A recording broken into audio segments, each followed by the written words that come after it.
আসসালামু আলাইকুম। প্রিয় শিক্ষার্থীরা, আশা করি সবাই শুনতে পাচ্ছ এবং স্ক্রিন দেখতে পাচ্ছ।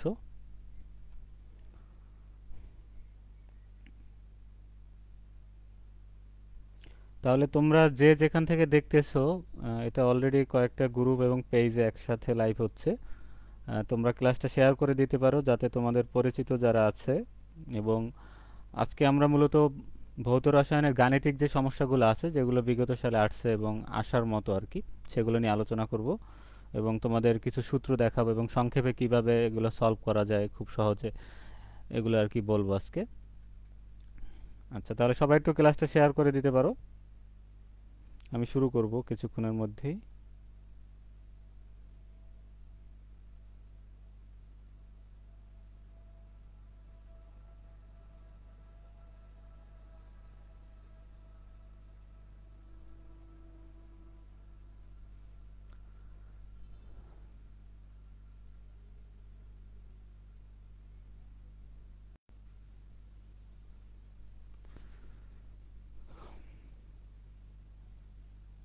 আচ্ছা, যদি কোথাও কোনো সমস্যা হয় তোমরা চাইলে আমাকে কমেন্ট করে জানাতে পারো, এবং যদি কখনো সাউন্ডে সমস্যা হয় এটাও জানাতে পারো।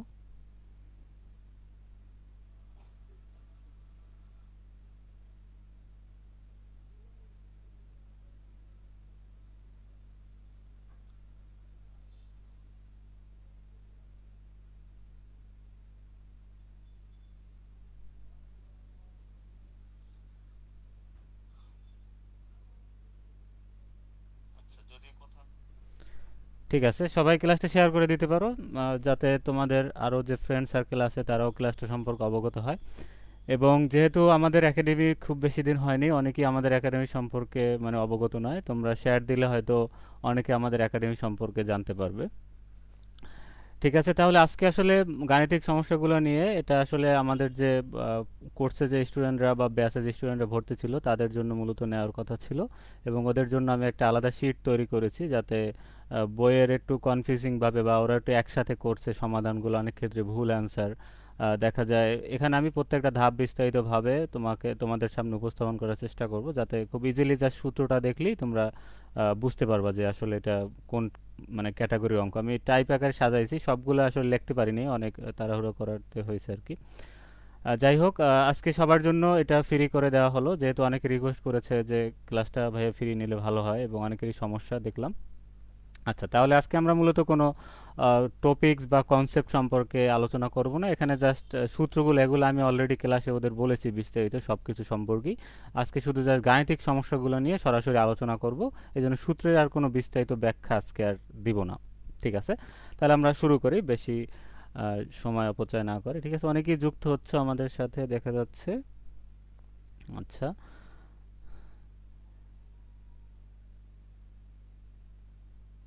ঠিক আছে। আচ্ছা, ঠিক আছে। আচ্ছা, দেখো প্রথম অঙ্কটা, এটা টাইপ 1 হিসাবে আমি এটাকে মার্ক করেছি। এবং এটা তোমাদের 23 সালে আসছিল। মানে এই টাইপের অঙ্ক পরীক্ষা আসে, মানে আমরা দেখি বুঝতে পারবো যে এই যে ধরো আরএমএস বেগ নির্ণয়, গড় গতিশক্তি নির্ণয়, এই টাইপের অঙ্ক পরীক্ষায় দিয়ে দেয় আর কি।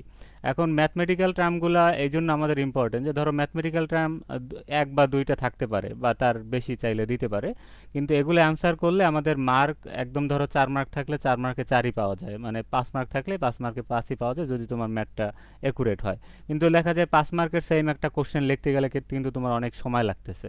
ঠিক আছে, এই জন্য ম্যাথে মার্ক পাওয়াটা সহজ, এবং এখানে ফুল মার্ক পাওয়া যায়। ঠিক আছে, এই জন্য আমাদের কিছু কনসেপ্ট, যেহেতু এই কনসেপ্টগুলো সম্পর্কে আমরা জানি, এই জন্য এগুলোর কীভাবে ম্যাথগুলো আসতে পারে এগুলো যদি সম্পর্কে আমরা যদি আইডিয়া নেই, তাহলে কিন্তু আমাদের যদি প্রশ্নে পরীক্ষায় চলে আসে তাহলে কিন্তু খুব সহজে আমরা অ্যান্সার করতে পারবো। তাহলে গত বছর দেখো এই আরএমএস বেগ নিয়ে কিন্তু 2023 সালে একটা তোমার প্রশ্ন আসছে। আচ্ছা, তাহলে দেখো প্রশ্নটা কি ছিল, 25 ডিগ্রি সেলসিয়াস তাপমাত্রায় মিথেন গ্যাসের আরএমএস বেগ বের করো।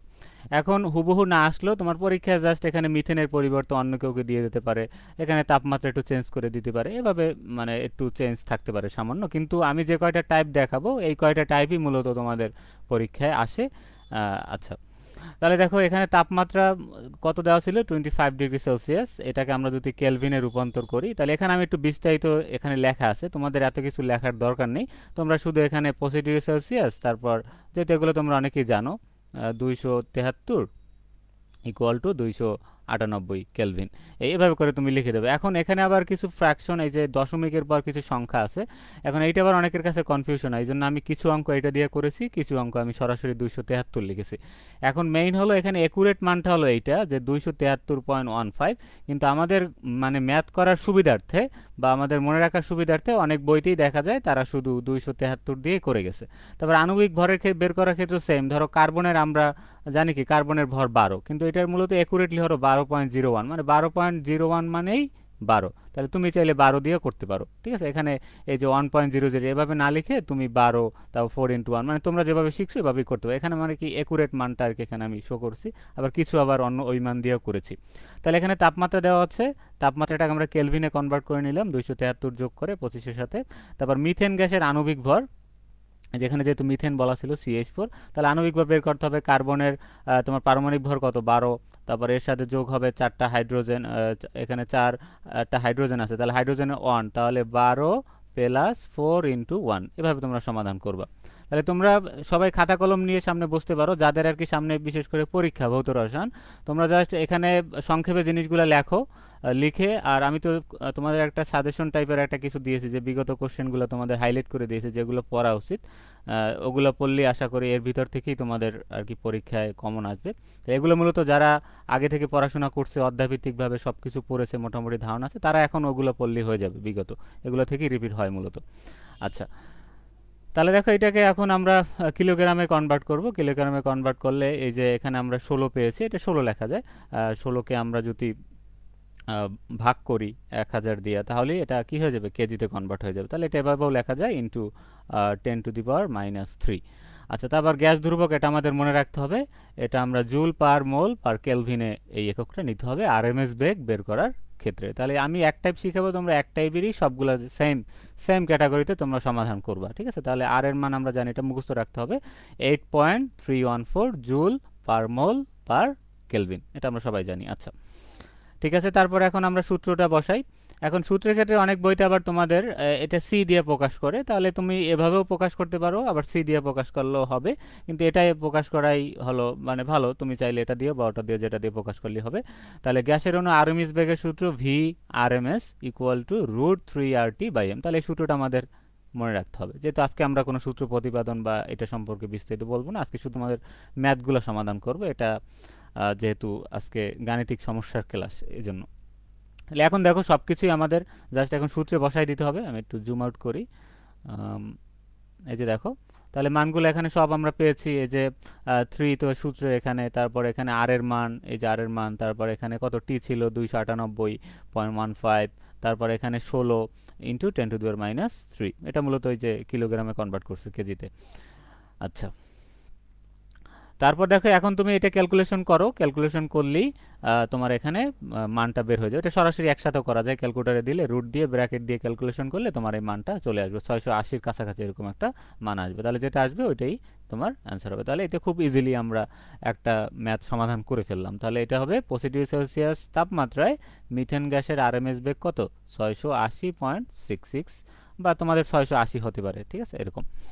আচ্ছা, ঠিক আছে। তাহলে যে যেখান থেকে দেখতেছো আমাদের ক্লাসটা, তোমরা নিজেদের টাইম লাইনে শেয়ার করে দিতে পারো, অথবা তোমাদের যদি কারো গ্রুপ থাকে, তোমাদের মেসেঞ্জার গ্রুপ থাকে বা ডিপার্টমেন্টের গ্রুপ থাকে, তোমরা ওখানেও চাইলে শেয়ার করে দিতে। আশা করি সবাই উপকৃত হবে। এবং এখান থেকে যদি আমি মনে করি একটা দুইটা অঙ্কও যদি আসে তোমাদের, ধরো 2টা অঙ্ক যদি আসে, তাহলেও আমি মনে করি যে ধরো 4 মার্ক হলো 8 মার্ক তোমাদের কমন পড়ে যাবে। আচ্ছা, ঠিক আছে ভাইয়া, কেমন আচ্ছা, আছি আলহামদুলিল্লাহ, ভালো আছি। তোমরা সবাই ভালো আছো আশা করি। ওয়ালাইকুম আসসালাম। হ্যাঁ, ঠিক আছে, সব কিছু তাহলে ক্লিয়ার আছে। আচ্ছা, তাহলে দেখো পরবর্তীতে আমরা একটু সামনে আগাই। তাহলে এটা ওই সেম ক্যাটাগরির অঙ্ক দেখো। তাহলে এখানে একটু অনেক সময় বিভ্রান্তি করার জন্য তোমাদের একটু এখানে চাপের এককটা দিয়ে দেয়। দেখো এখানে আমি কিন্তু আমাদের এই সূত্রে কোথাও কিন্তু আমাদের চাপ কোনো কাজে লাগবে না, ঠিক আছে। এটা জাস্ট কোশ্চেনে দিয়ে দেয়, অনেকে এটা নিয়ে বিভ্রান্তিতে পড়ে যে এটা একবার কোথায় কি করব, কোথায় অ্যাপ্লাই করব। তাহলে এটা তোমাদের দেখার দরকার নেই, জাস্ট আমাদের তাপমাত্রাটা কাজে লাগবে, আর এইটা আণবিক ভর বের করতে হবে, আর এখানে আরএমএস বেগ বের করতে হবে, ঠিক আছে। আচ্ছা, তাহলে দেখো 27°C আর আচ্ছা, হ্যাঁ, ঠিক আছে। তাহলে তাপমাত্রা এখানে দেখো 27 ডিগ্রি সেলসিয়াস, এবং এখানে এটাকে যদি আমরা কেলভিনে কনভার্ট করি 200, ওই আগের মতোই তোমাকে যোগ দিতে হবে 273.15, অথবা তুমি 273 দিলে ওটাও সঠিক ধরা হয়, কিন্তু এইটা বেশি অ্যাকুরেট আর কি। তারপর H2S গ্যাসের আণবিক ভর, এটা 2018 সালে আসছে। দেখো আমি বোর্ডগুলো চেষ্টা করেছি এখানে উল্লেখ করে দেওয়ার জন্য। তাহলে আণবিক ভর আমরা কিভাবে বের করব? ওই যে হাইড্রোজেন এখানে দুইটা আছে, তাহলে 2 × 1 প্লাস সালফার কত আমরা জানি 32, তাহলে 32 এখানে 34, তার অ্যান্সার হবে 34। তাহলে 34 লেখলি তোমাদের, তাহলে 34 × 10⁻³ কারণ এখানে আমরা কি এটাকে কেজিতে কনভার্ট করছি, ঠিক আছে। আচ্ছা, তারপর দেখো গ্যাস দুর্ভোগ আমরা জানি আগের মতোই, এখন জাস্ট ওই আগের অঙ্কটার মধ্যে জাস্ট আমরা সূত্র ফর্মুলা বসাই দেবো। দেখো এই যে 3RT/m, ওই যে 3RT3 এখানে মনে হয় একসাথে করেছে, যাই হোক ওরা, আচ্ছা 3RT/m এটা আগে আগে বের করে নিয়েছি, এভাবেও চাইলে করা যায়। তারপর এখানে পরবর্তীতে আমি মান বসাই চাই, যে দেখো মান বসাই রুট করে দিচ্ছি। এই তোমরা যে কোনো একটা নিয়ম ফলো করো। আচ্ছা, তোমরা উপরের নিয়মটা এভাবে সরাসরি করলে এটাই সুন্দর দেখায়। আচ্ছা, তারপরে দেখি এই টাইপের আরও কি অঙ্ক আসছে দেখো বোর্ডে। এইটা আসছে 2018 সালে, সেম ক্যাটাগরির অঙ্ক, শুধু এখানে তো তাপমাত্রা ভিন্ন ছিল আর এখানে ছিল কার্বন ডাইঅক্সাইড, ঠিক আছে। এই শুধু জাস্ট তোমাকে মলিকুলটা চেঞ্জ করে দিতে পারে বা টেম্পারেচারটা একটু চেঞ্জ করে দিতে পারে, ঠিক আছে এই। আচ্ছা, আর চাপ এখানে কোনো কাজে লাগবে না। তাহলে তাপমাত্রার, আচ্ছা 37 হবে সম্ভবত, এখানে 37 হবে, যাই হোক যেটাই হোক ওই আমাদের একই। তাহলে 37 হলে ওটার সাথে 273 যোগ দিলে কি হবে 310। তাহলে এখানে আমি দেখো দশমিকটা না লিখে, মানে তোমাদের বইতে এভাবে করা আর কি, তারা ওই মানে দশমিক টশমিক বাদ দিয়ে এভাবে করলে হবে, এটা কোনো সমস্যা না। তারপর দেখো চাপ আছে 760 মিলিমিটার পারদ-চাপ। তাহলে এই চাপ আরএমএস বেগ গণনার জন্য সরাসরি প্রয়োজন হয় না, কারণ এটি তাপমাত্রার উপর নির্ভরশীল। তাহলে এখানে একটু আমি হিন্ট দিয়েছি, যেটা যাহলে কনফিউশন না হয় তোমাদের, যে আরএমএস বেগে সাধারণত এটা কিন্তু টেম্পারেচারের উপর, এখানে চাপ কোনো কাজেই লাগবে না। সূত্রের ভিতরে দেখবে এখানে চাপের কোনো টার্ম নেই, তার মানে আমরা এটা এমনিতেই এখানে দেওয়া আছে, এটা না উঠালেও হবে। তারপর কার্বন ডাইঅক্সাইড গ্যাসের আণবিক ভর, তারপর কার্বনের 12, তোমরা এভাবে সিম্পলিফাই করেই করবা, যে দশমিকের পর মান টানোগুলো দরকার নেই। 2 × 16, তাহলে 12 আর 32 যোগ করলে হয় কত 44 গ্রাম পার মোল। আর এটাকে আমরা যদি কেজিতে কনভার্ট করি তাহলে কি হবে 44 × 10⁻³ এটা হলো কেজিতে, এটাকে কনভার্ট করেছি। আচ্ছা, তারপর দেখো পরবর্তীতে সার্বজনীন গ্যাস দুর্ভোগ তো লিখে নিতে হবে, এটা সবগুলোই আমরা জুল পার কেলভিন পার মোলে কনভার্ট করে নিব। তারপর ওই আগে আমাদের যে সূত্র VRMS বেগ, সেই সূত্রে আমরা যদি বসাই দিই তাহলেই তোমাদের এই মানটা চলে আসবে। এটা তোমরা একসাথেই ক্যালকুলেশন করতে পারবে, আশা করি সায়েন্সের স্টুডেন্টদের এগুলো কোনো সমস্যা হওয়ার কথা না। 3RT/m, তাহলে একসাথে ক্যালকুলেশন করবা, আর এখানে রুট দিয়ে একটা ব্র্যাকেট দিবা, ব্র্যাকেট দিয়ে মানগুলো বসালেই তোমার এই মানটা, কাঙ্ক্ষিত মান চলে আসবে আশা করি। আচ্ছা, তাহলে এই যে VRMS আর এই যে এটা হলো ফাইনাল মান, ঠিক আছে। আচ্ছা, পরবর্তীতে দেখো টাইপ 2। আচ্ছা, টাইপ 2 তে আমরা চলে আসছি। তাহলে এটা মূলত গতিশক্তি রিলেটেড, এখানে বোর্ডটা দেওয়া হয়নি, হয়তো বিগত সালে আসছে, হয়তো কত সালে। তাহলে দেখো টাইপ 2 তে হলো গতিশক্তি রিলেটেড, মানে কোনো তোমার অণুর, গ্যাসীয় অণুর গতিশক্তি আমরা কিভাবে বের করব সেটা আমরা এই টাইপ থেকে শিখবো আশা করি। আচ্ছা,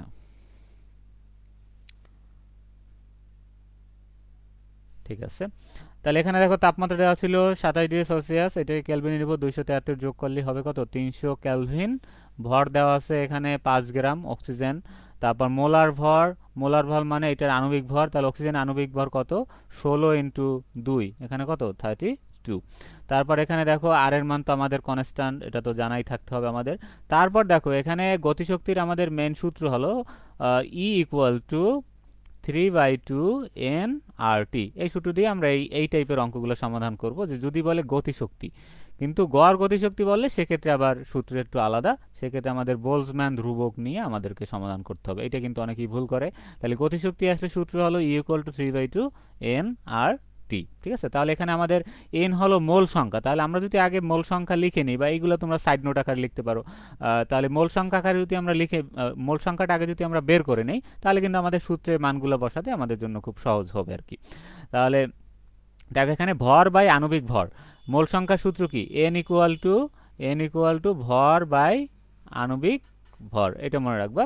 তাহলে ভর বাই আণবিক ভর যখন হবে, তাহলে এই যে দেখো ভর আমরা কত দেওয়া ছিল কোশ্চেনে 5 গ্রাম, আর এখানে আণবিক ভর কত ওই অক্সিজেনের, হলো 32, তাহলে 5/32, তাহলে কত মোল হয়, 0.1562। এই ক্যালকুলেশনগুলো তোমরা একটু আবারও রিচেক করে নিবা করার সময়, হয়তো দু একটা থাকতে পারে।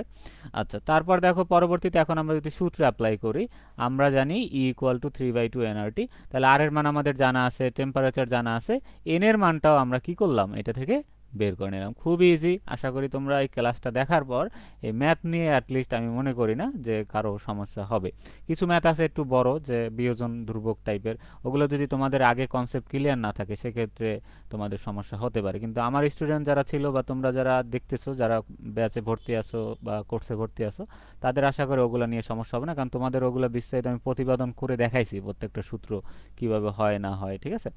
আচ্ছা, তারপর আচ্ছা, অনেকেই কোশ্চেন, আজকে অনেক মেসেজ আসছে যে নিউ ফার্স্ট ইয়ার এবং সেকেন্ড ইয়ারের অনেক স্টুডেন্ট তারা ভর্তি হতে আগ্রহী। আচ্ছা, তোমাদের জন্য আজকে যেহেতু ফার্স্ট ইয়ার ক্লাস নিয়েছি, ফার্স্ট ইয়ারে মূলত যারা 24-25 সেশন আসো, তোমাদের জন্য আমাদের দুইটা কোর্স চালু আছে আর কি। সেটা হলো ভৌত রসায়ন এবং জৈব রসায়ন। ভৌত রসায়নের কোর্স ফি আমরা 990 টাকা নির্ধারণ করেছি, এবং এখানে অলরেডি অনেক ক্লাসই রেকর্ড হয়ে গেছে, আমাদের রেকর্ড আছে, এবং বাকি কিছু ক্লাস তোমাদের জন্য লাইভ হবে, যেগুলো তোমাদের সিলেবাসে আমরা অ্যানালাইসিস করব। যদি এক্সট্রা কোনো টপিকস আছে তোমাদের কোশ্চেনের, মানে পরীক্ষায় কোশ্চেন আসতে পারে এমন কিছু কোশ্চেন নিয়ে, আবার ওগুলো নিয়ে আলাদা লাইভ ক্লাস নিব। সেক্ষেত্রে আমাদের 24-এর বেশি আর কি ক্লাস হতে পারে আর কি। আর বাকি সব পড়াশোনা তোমাদের আগের এই সিলেবাস অনেক ক্ষেত্রেই মিল আছে আর কি। ঠিক আছে, ম্যাক্সিমাম মিল আছে, কিন্তু জৈবতে কিছু অধ্যায় নতুন ইনক্লুড করেছে। এটা আমি বলতেছি যারা 24-25, মানে এবার যারা ভর্তি হয়েছে নতুন অ্যাডমিশন দিয়ে, তাদের জন্য। তাহলে তোমরা চাইলে আমাদের পেজে ইনবক্স করলে, অথবা এখানে যে হোয়াটসঅ্যাপ নম্বর দেওয়া আছে পোস্টারে, তোমরা চাইলে এখানে নক দিলেই তোমাদের ভর্তি কনফার্ম হয়ে যাবে। এখানে একটা মডেল টেস্ট পাবা তুমি, পিডিএফ পাবা প্রত্যেকটা অধ্যায়ের, এবং ক্লাস তো রেকর্ড তো থাকবেই, সাথে কিছু তুমি লাইভ ক্লাসও পেয়ে যাবে, একদম সিরিয়াল অনুযায়ী আমাদের গ্রুপে দেওয়া আছে। আর ডেমো ক্লাস দেখতে চাইলে তোমরা আমাদের ইউটিউবে কেমিস্ট্রি এক্সপ্লোর একাডেমি লিখে সার্চ দিলেই ইউটিউব চ্যানেলে তোমরা একদম প্লেলিস্ট আকারে পেয়ে যাবে ইনশাল্লাহ, এই যে নিউ সিলেবাস 24-25 সেশন। আচ্ছা, ঠিক আছে, সবাই আমাদের কোর্স সম্পর্কে তোমাদের পরিচিত যারা আছে তাদেরকে জানিয়ে দিও। আচ্ছা, যেহেতু আমাদের একাডেমিটা আমি আগেও বলছি যে খুবই নতুন, আমরা বেশি দিন হয় নাই, কিন্তু আল্লাহর রহমতে তোমাদের ভালোবাসায় আমরা অনেক দূর অলরেডি এগিয়েছি, এবং অলরেডি অনার্স প্রথম থেকে চতুর্থ বর্ষে সব ইয়ের স্টুডেন্টই আমাদের, এমনকি 7 কলেজের স্টুডেন্টরাও আমাদের সাথে যুক্ত হচ্ছে প্রতিনিয়ত। আচ্ছা, ঠিক আছে। আচ্ছা, আমরা মূলত তোমাকে কনসেপ্ট বিল্ড করাবো, আগে কনসেপ্ট বিল্ড করাই, তারপর ওই কনসেপ্ট আলোকে তোমাদের কি কি কোশ্চেন আছে টপিকস অনুযায়ী বই ধরে ধরে তোমাদেরকে সলভ করাবো। তারপর কোনো কোশ্চেন বইয়ে সুন্দর না থাকলে, একুরেট না থাকলে, সেগুলো আলাদাভাবে এরকম শিট করে দেওয়া হবে তোমাদের, যেমন ম্যাথের এই শিটটা তৈরি করে করলাম তোমাদের জন্য।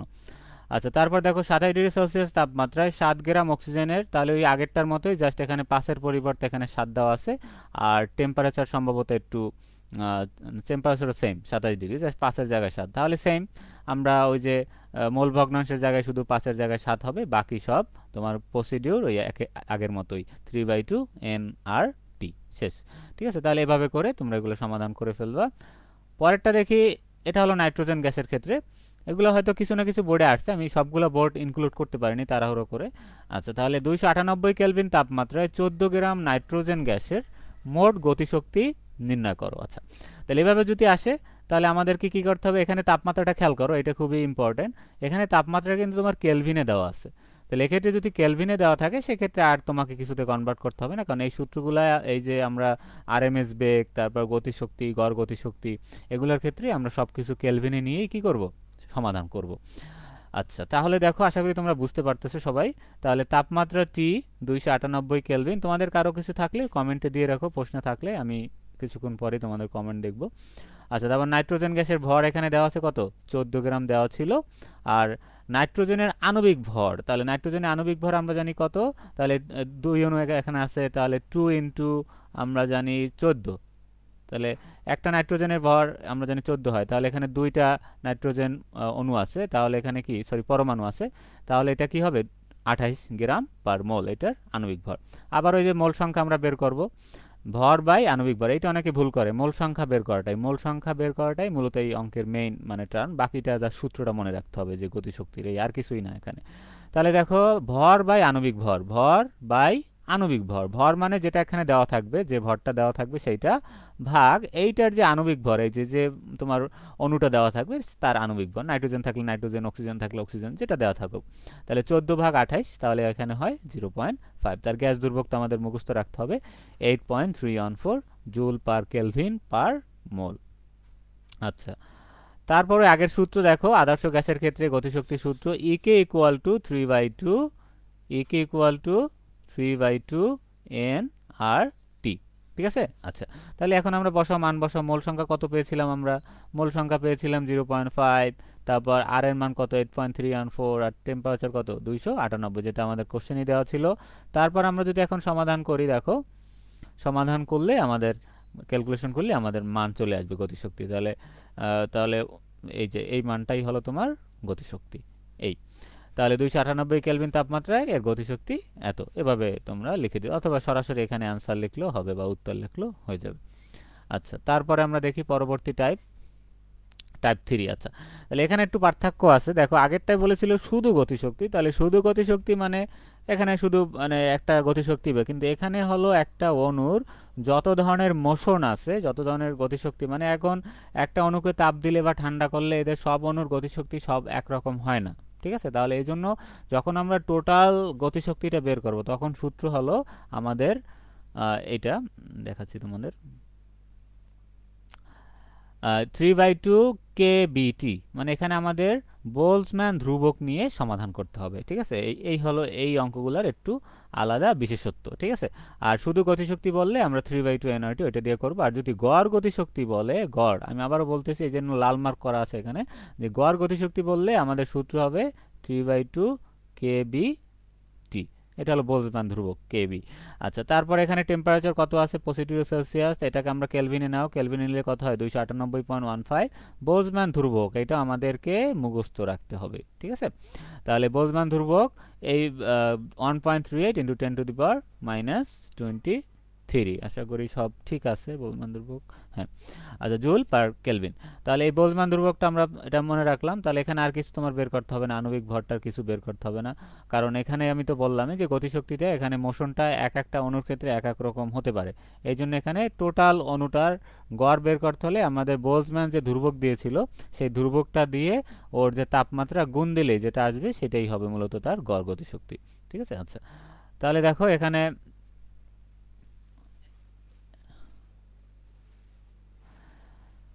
একটি গ্যাসীয় অণুর গড় গতিশক্তির সূত্র হলো ই অ্যাভারেজ, অ্যাভারেজ মানে গড়, আর 3/2 kBT। তাহলে 3/2 সূত্রের কেবি এর মান আমাদের কনস্ট্যান্ট, এটা আমাদের মুখস্থ রাখতে হবে, আর টি হলো টেম্পারেচার, যেটা আমাদের প্রশ্নে দেওয়া থাকবে। তাহলে আমরা কি করতে পারি, ওই অণুটার গড় গতিশক্তি আমরা কি করতে পারি, বের করতে পারি। আচ্ছা, তাহলে এভাবে করে তোমরা কি করবা, যে কোনো অণুর গড় গতিশক্তি এভাবে করে বের করে ফেলতে পারবা। আচ্ছা, তারপর দেখি আমরা পরের কোশ্চেনটায়।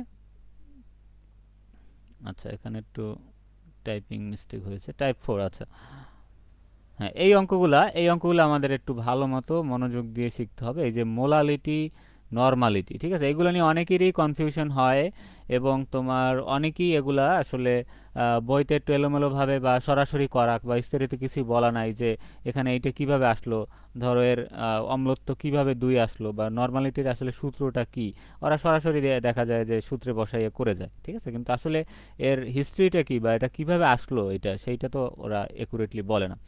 তাহলে দেখো এখানে, আচ্ছা, তাহলে এখানে হবে 5.3 সোডিয়াম কার্বনেট Na2CO3, এখানে কোড মিস্টেক হয়েছে একটু। আচ্ছা, দিয়ে 400 মিলিলিটার দ্রবণ তৈরি করতে হলে তার ঘনমাত্রা নরমালিটিতে হিসাব করো। তাহলে এখানে কিন্তু দেওয়া আছে, দেখো 5.3 গ্রাম, এটার একটা ভর দিয়ে দিছে। ঠিক আছে, এই যে তোমার এই যৌগটার কিন্তু একটা ভর কোশ্চেনে তোমার দেওয়া আছে, এই ভর দেওয়া আছে, এবং কতটুকু দ্রবণ আছে সেই বানাতে হবে, সেই দ্রবণটার পরিমাণও তোমাকে এখানে বলে দিছে।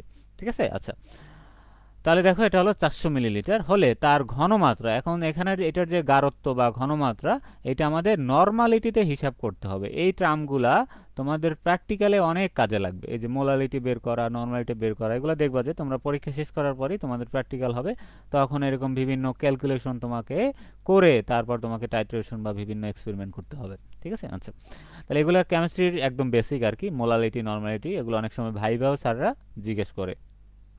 আচ্ছা, তাহলে দেখো এটার আণবিক ভর, ভর দেওয়া ছিল 5.3 গ্রাম, এই যে এটা কোশ্চেনই দেওয়া থাকবে। দ্রবণের আয়তন এটাও কোশ্চেনে দেওয়া আছে তোমার 400 মিলিলিটার। তাহলে এই ক্ষেত্রে আমরা দেখো এই অঙ্কগুলোর ক্ষেত্রে আমরা মিলিলিটার দেওয়া থাকলে এটাকে লিটারে কনভার্ট করে নিতে হবে। ঠিক আছে, মনে রাখবো এটা। তাহলে আমরা 400 মিলিলিটারকে যদি আমরা 1000 দিয়ে ভাগ দেই তাহলেই হয় 0.4 লিটার। ঠিক আছে, এটা লিটারে কনভার্ট করে নিতে হবে। তারপরে আণবিক ভর কত দেখো, তাহলে Na2 সোডিয়াম হলো 23 আর এখানে দুইটা আছে, তাহলে 2 × 23 প্লাস কার্বনের হলো 12 পারমাণবিক ভর, তারপর অক্সিজেনের হলো 16, কিন্তু অক্সিজেন আছে এখানে 3 জন, তাহলে 3 × 16। ঠিক আছে? আচ্ছা, তাহলে দেখো টোটাল আসে কত, 106 এটার আণবিক ভর। আচ্ছা, এখন আমরা একটু মূল সমাধানে চলে যাই। তাহলে আমাদেরকে নরমালিটি বের করতে হলে আগে একটু নরমালিটির সূত্রটা তোমরা শিখে যাও। নরমালিটির সূত্রটা আসলে কি? নরমালিটি বের করতে হলে আমাদের তিনটা জিনিস লাগবে। একটা হলো দ্রবের ভর, এখানে যে দ্রবটা থাকবে এখানে জফলা হবে, দ্রবের ভর, আর এইটার তুল্য ভর, এবং দ্রবণের আয়তন। যে দ্রবণটা বানাবো সেই দ্রবণের আয়তন কত সেই আয়তন লাগবে। এখানে তুমি কত মিলিলিটার বানাচ্ছ সেইটা লাগবে, এবং এখানে যে দ্রবটা তুমি যোগ করতেছো সেই দ্রবের ভর লাগবে, এবং কি লাগবে, তুল্য ভর লাগবে। এখানে মেইন সমস্যাটাই সবার হয় যে তুল্য ভর বের করা নিয়ে, এটা মেইন কনফিউশন হয় ম্যাক্সিমাম স্টুডেন্টদের, যে এই তুল্য ভর বের করতে পারে না তারা। আচ্ছা, তাহলে এটা বের করার দেখো আমি এখানে বিস্তারিত বলেছি। তাহলে পরীক্ষায় তোমরা চাইলে লেখাগুলি স্কিপ করতে পারো, কিন্তু আমি বোঝার জন্য তোমাদের এখানে এটা অ্যাড করেছি। তাহলে দেখো আমরা জানি সোডিয়াম কার্বনেট একটি ক্ষারীয় লবণ, এটা একটি কি ক্ষারীয় লবণ। তাহলে এটা যদি তুমি কি করো, এটা যদি পানিতে দ্রবীভূত করো, ঠিক আছে, তাহলে পানিতে যখন এটা বিয়োজিত হয় তখন এটা থেকে তোমার Na+ আয়ন তৈরি হয়।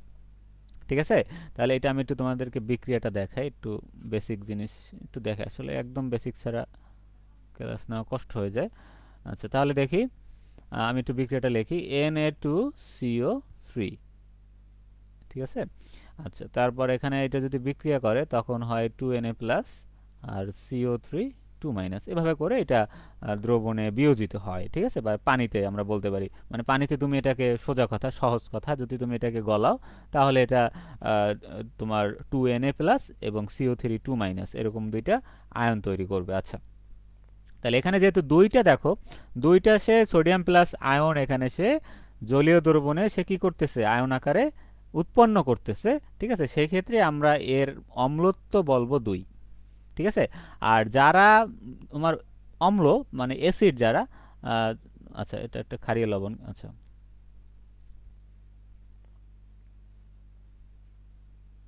হ্যাঁ,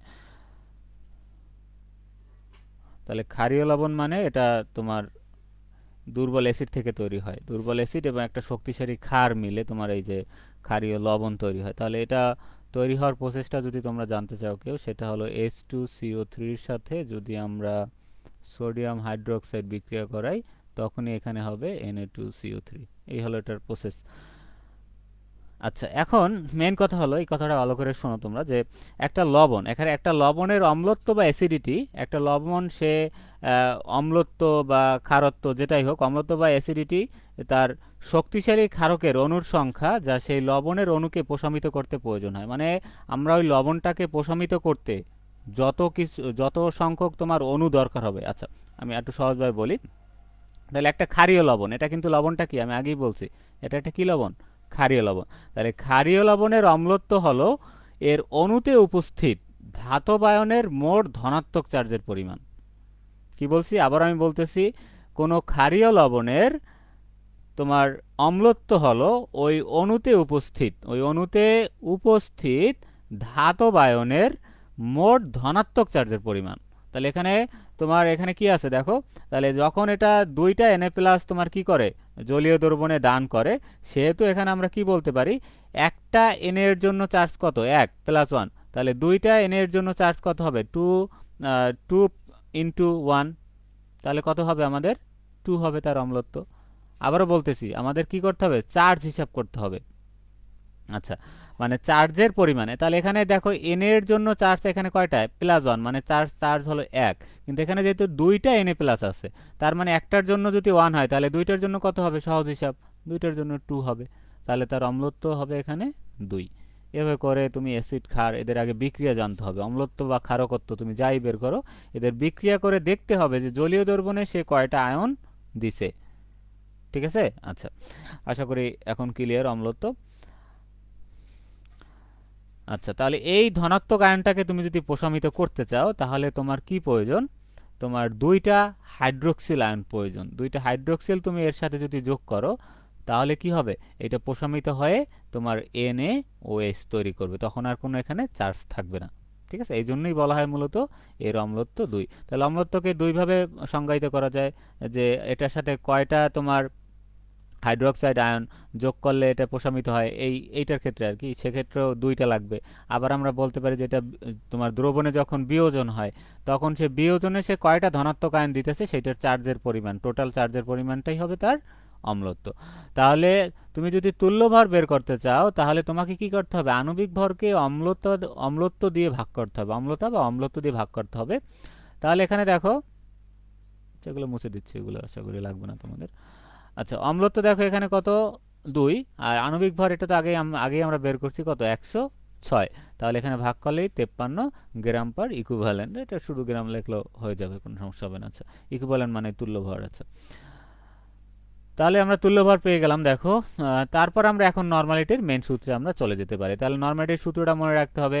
নরমালিটির সূত্র কি, দ্রব্যের ভর, দ্রাব্যের হবে এখানে, দ্রাব্যের ভর ভাগ তুল্য ভর ইন্টু দ্রবণের আয়তন। তাহলে এখানে দ্রাব্য কি ছিল, দেখো এই যে সোডিয়াম কার্বনেট, তাহলে এটার ভর আমরা কত পেয়েছিলাম, এটার ভর আমরা পেয়েছিলাম তোমার 5.3, যেটা আমাদের কোশ্চেনে দেওয়া ছিল। আর এখানে তুল্য ভর যেটা আমরা বের করলাম 53, সেই তুল্য ভর এখানে বসাইছে। আর এখানে 0.4 কি, 0.4 হলো দ্রবণের আয়তন, যেটা আমরা আগেই বের করে নিয়েছি। 400 মিলিলিটার ছিল, আমাদের লিটারে কনভার্ট করে নিতে হয়েছে। এভাবে করে আমরা কি করছি, এটাকে বের করে নিয়েছি। তাহলে এটা দেখো, ক্যালকুলেশন করো, তাহলে এখন দেখো 0.25, তাহলে দ্রবণের ঘনমাত্রা হলো কত, 0.25 নরমাল, এভাবে লিখবা 0.25 নরমাল। এই হলো এটার অ্যান্সার। আশা করি তোমরা বুঝতে পেরেছো। আচ্ছা, তাহলে এই অম্লত্ব ক্ষারকত্বটা বের করতে পারলে তোমার তুল্য ভর বের করাটা কোনো ব্যাপার না। তুল্য ভর বের করতে পারলে তোমার নরমালিটি বের করা খুবই সহজ, কারণ নরমালিটির এই তুল্য ভরটা আমাদের দরকার হয়। আচ্ছা, তারপর পরের টাইপটা দেখো, এটা 2021 সালে আসছে, যে 100 মিলিলিটার জলীয় দ্রবণে 20 গ্রাম NaCl দ্রবীভূত থাকলে দ্রবণের ঘনমাত্রা নরমালিটিতে ও মোলারিটিতে প্রকাশ করো। আচ্ছা, এটাকে একটু দেখে আসি। তাহলে তোমরা যে যেখান থেকে, যে গ্রুপ থেকে বা পেজ থেকে যে যেখান থেকে দেখতেছো, তোমরা ক্লাসটা শেয়ার করে দিতে পারো।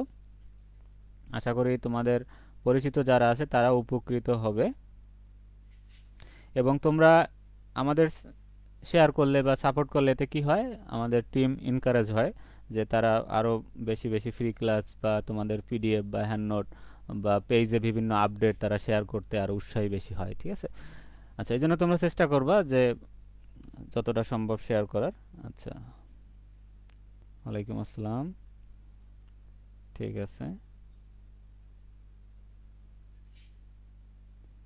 আচ্ছা, হ্যাঁ, তোমরা এটা ইউটিউবে আপলোড করে দিব, ঠিক আছে, এটা ফ্রিতেই দিয়ে দেবো সবাইকে, পেইড এবং তোমরা ফ্রি যারা আছে সবাই পেয়ে যাবো, কোনো সমস্যা নেই। আচ্ছা, ঠিক আছে।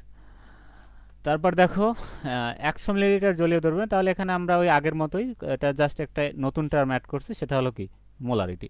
তাহলে তুমি জাস্ট এখানে আমি বলি, তোমাকে সংক্ষেপে বলি, যে তুমি যদি মানে নরমালিটি মোলারিটির প্রসিডিউরটা শেখা থাকে, তোমাকে ম্যাথ যেভাবেই আসুক, আমি তোমাকে এখানে কিছু এক্সাম্পল দেখাচ্ছি, এখন পরীক্ষায় যে হুবহু অনেক সময় চলে আসে, না আসলে তোমার কি এই টাইপেরই কি থাকবে, একটু অন্যভাবে তোমাকে কি করবে, একটু ঘুরিয়ে দিবে বা অন্যভাবে একটু কম্বিনেশন করে দিবে, এই আর কিছুই না এখানে। আচ্ছা, ঠিক আছে, 34 মিনিটের ক্লাস অলরেডি নিয়েছি তোমাদের। আচ্ছা, তাহলে দেখো দ্রব্যের ভর এখানে কত, 20 গ্রাম NaCl ছিল দ্রব্যের ভর। তাহলে এখানে দেখো NaCl এটা দেওয়া ছিল 20 গ্রাম, তারপর দেখাচ্ছিল দ্রবণ। দ্রবণ কত ছিল, 100 মিলিলিটার বলা ছিল, তাহলে 100টাকে 1000 দিয়ে আমরা ভাগ দিব, লিটারে কনভার্ট করে নিতে হবে, আমি আগেই বলছি এটা হবে 0.1 লিটার। NaCl এর আণবিক ভর বের করবা, এটা 58.5। সোডিয়ামের আণবিক পারমাণবিক ভর হলো তোমার কত, 23, আর তোমার ক্লোরিন হলো 35.5, তাহলে টোটাল হলো 58.5। ঠিক আছে। আচ্ছা, তারপর মোলারিটি নির্ণয়। মোলারিটির সূত্র আশা করি সবাই জানো তোমরা। তাহলে মোলারিটি হলো প্রতি লিটার দ্রবণে দ্রবীত দ্রব্যের মোল সংখ্যা, মানে প্রতি লিটার মানে প্রতি 1 লিটার। এই যে দেখো এই কথাটা আছে কি, প্রতি লিটার, তাহলে এই যে লিটার আছে সংজ্ঞার ভিতরে, এই লিটারের কারণেই আমরা কিন্তু এগুলো সব কিছু লিটারে কনভার্ট করে নিয়েছি। তাহলে মোলারিটি হলো প্রতি লিটার দ্রবণে দ্রবীত দ্রব্যের বা দ্রব্যের তোমার কি মোল সংখ্যা। ঠিক আছে। আচ্ছা, তাহলে দেখো এখানে m ইকুয়াল টু যে দ্রব্যের মোল সংখ্যা বা দ্রবণের মোল সংখ্যা। আচ্ছা,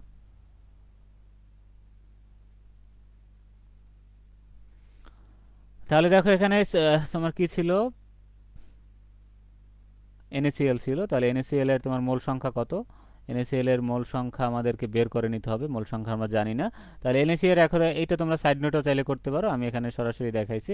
NaCl এর মোল সংখ্যা বের করি, তাহলে মোল সংখ্যা ইকুয়াল টু ভর বাই আণবিক ভর, একটু আগে আমরা মোল সংখ্যা বের করছি। তাহলে ভর কত দেওয়া ছিল, 20 গ্রাম দেওয়া ছিল, আর আণবিক ভর আমরা পেয়েছি কত, 58.5, তাহলে মোল সংখ্যা হবে 0.342। ওই প্রসিডিউর সব আগের মতোই। তারপর এখন মোলারিটির তুমি সূত্র বসাও। এখন তুমি মোল সংখ্যা পেয়ে গেছো, এই যে মোল সংখ্যা এখন তুমি পেয়ে গেছো, দেখো এই মোল সংখ্যা পেয়ে গেছো। তাহলে দ্রবণের আয়তন আমাদের কত দেওয়া ছিল, 0.1। ওই যে 100 মিলিলিটার দেওয়া ছিল, আমরা কনভার্ট করেছি, এই যে 100 মিলিলিটারকে লিটারে কনভার্ট করে নিয়েছি, তাহলে 0.1। তাহলে এটাকে ক্যালকুলেশন করলে আমাদের মোলারিটি হয়ে যাবে 3.42। তাহলে 3.42 এভাবে করে আমাদেরকে বের করতে হবে। তাহলে এটা তোমরা যে কোনো জিনিস তোমাদের পরীক্ষাগারে প্র্যাকটিক্যাল করতে গেলে যে কোনো সময় এই জিনিসটা তোমার কাজে লাগবে, হিসাব করতে হবে আর কি। আচ্ছা, এটা মোলারিটি কত, নরমালিটি কত, তারপর আবার একটা আছে নরমালিটি। তাহলে এই সেম জিনিসের এখন আমরা নরমালিটি বের করব। তাহলে নরমালিটি বের করতে হলে কি করতে হবে, এখানে দ্রাবের তোমার যে ভরটা তো লাগবেই, সাথে এখানে তুল্যভর এবং দ্রবণের আয়তনটা লাগবে। ঠিক আছে। আচ্ছা,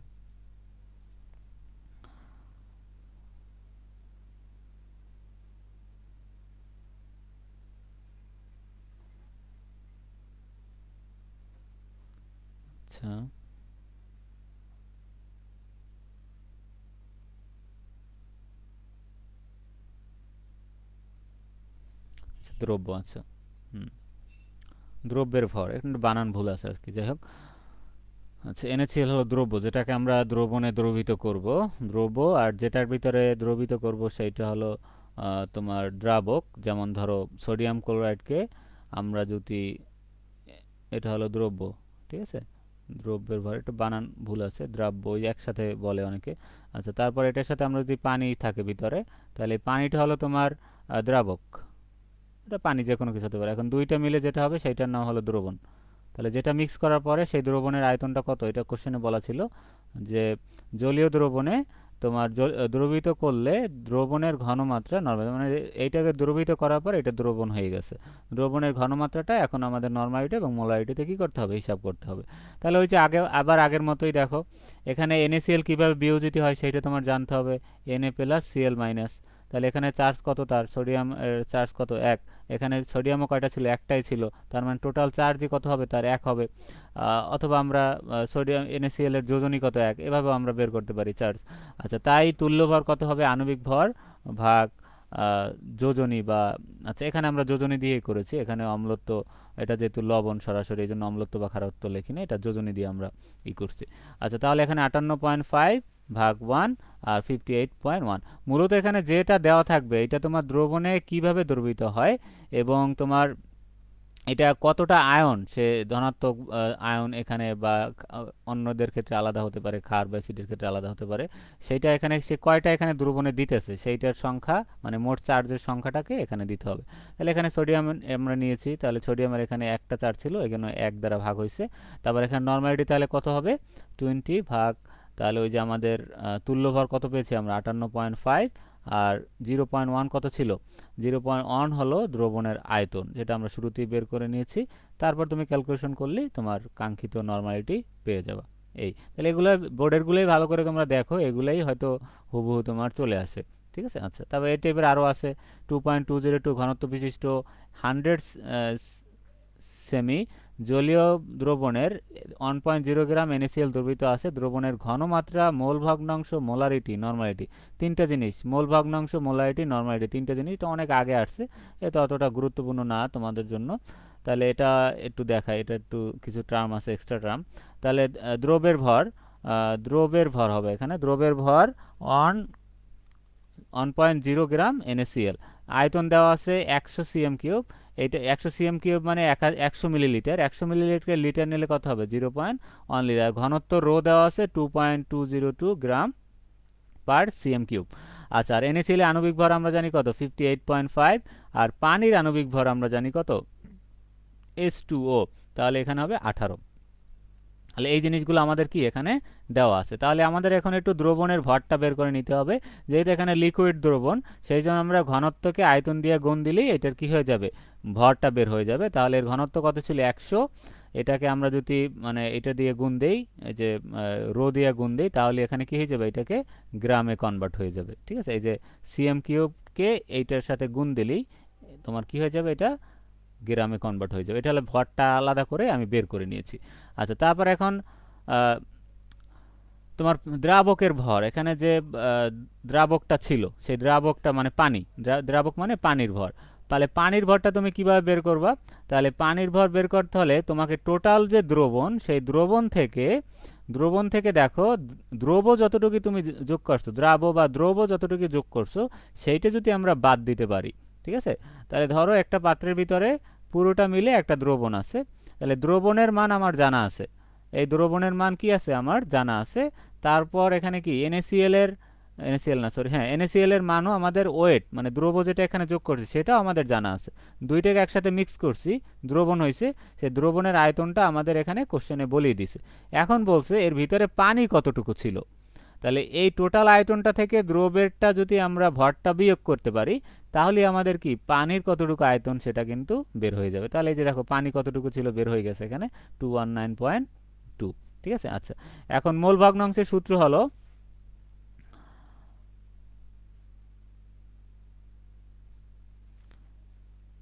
মোল ভগ্নাংশের সূত্র হলো, সংক্ষেপে আমি বলি যে যেটার তুমি মোল ভগ্নাংশ বের করবা ওইটার মোল সংখ্যা, NaCl যদি বের করো তাহলে NaCl এর মোল সংখ্যা ভাগ মোট মোল সংখ্যা। ঠিক আছে, এভাবে।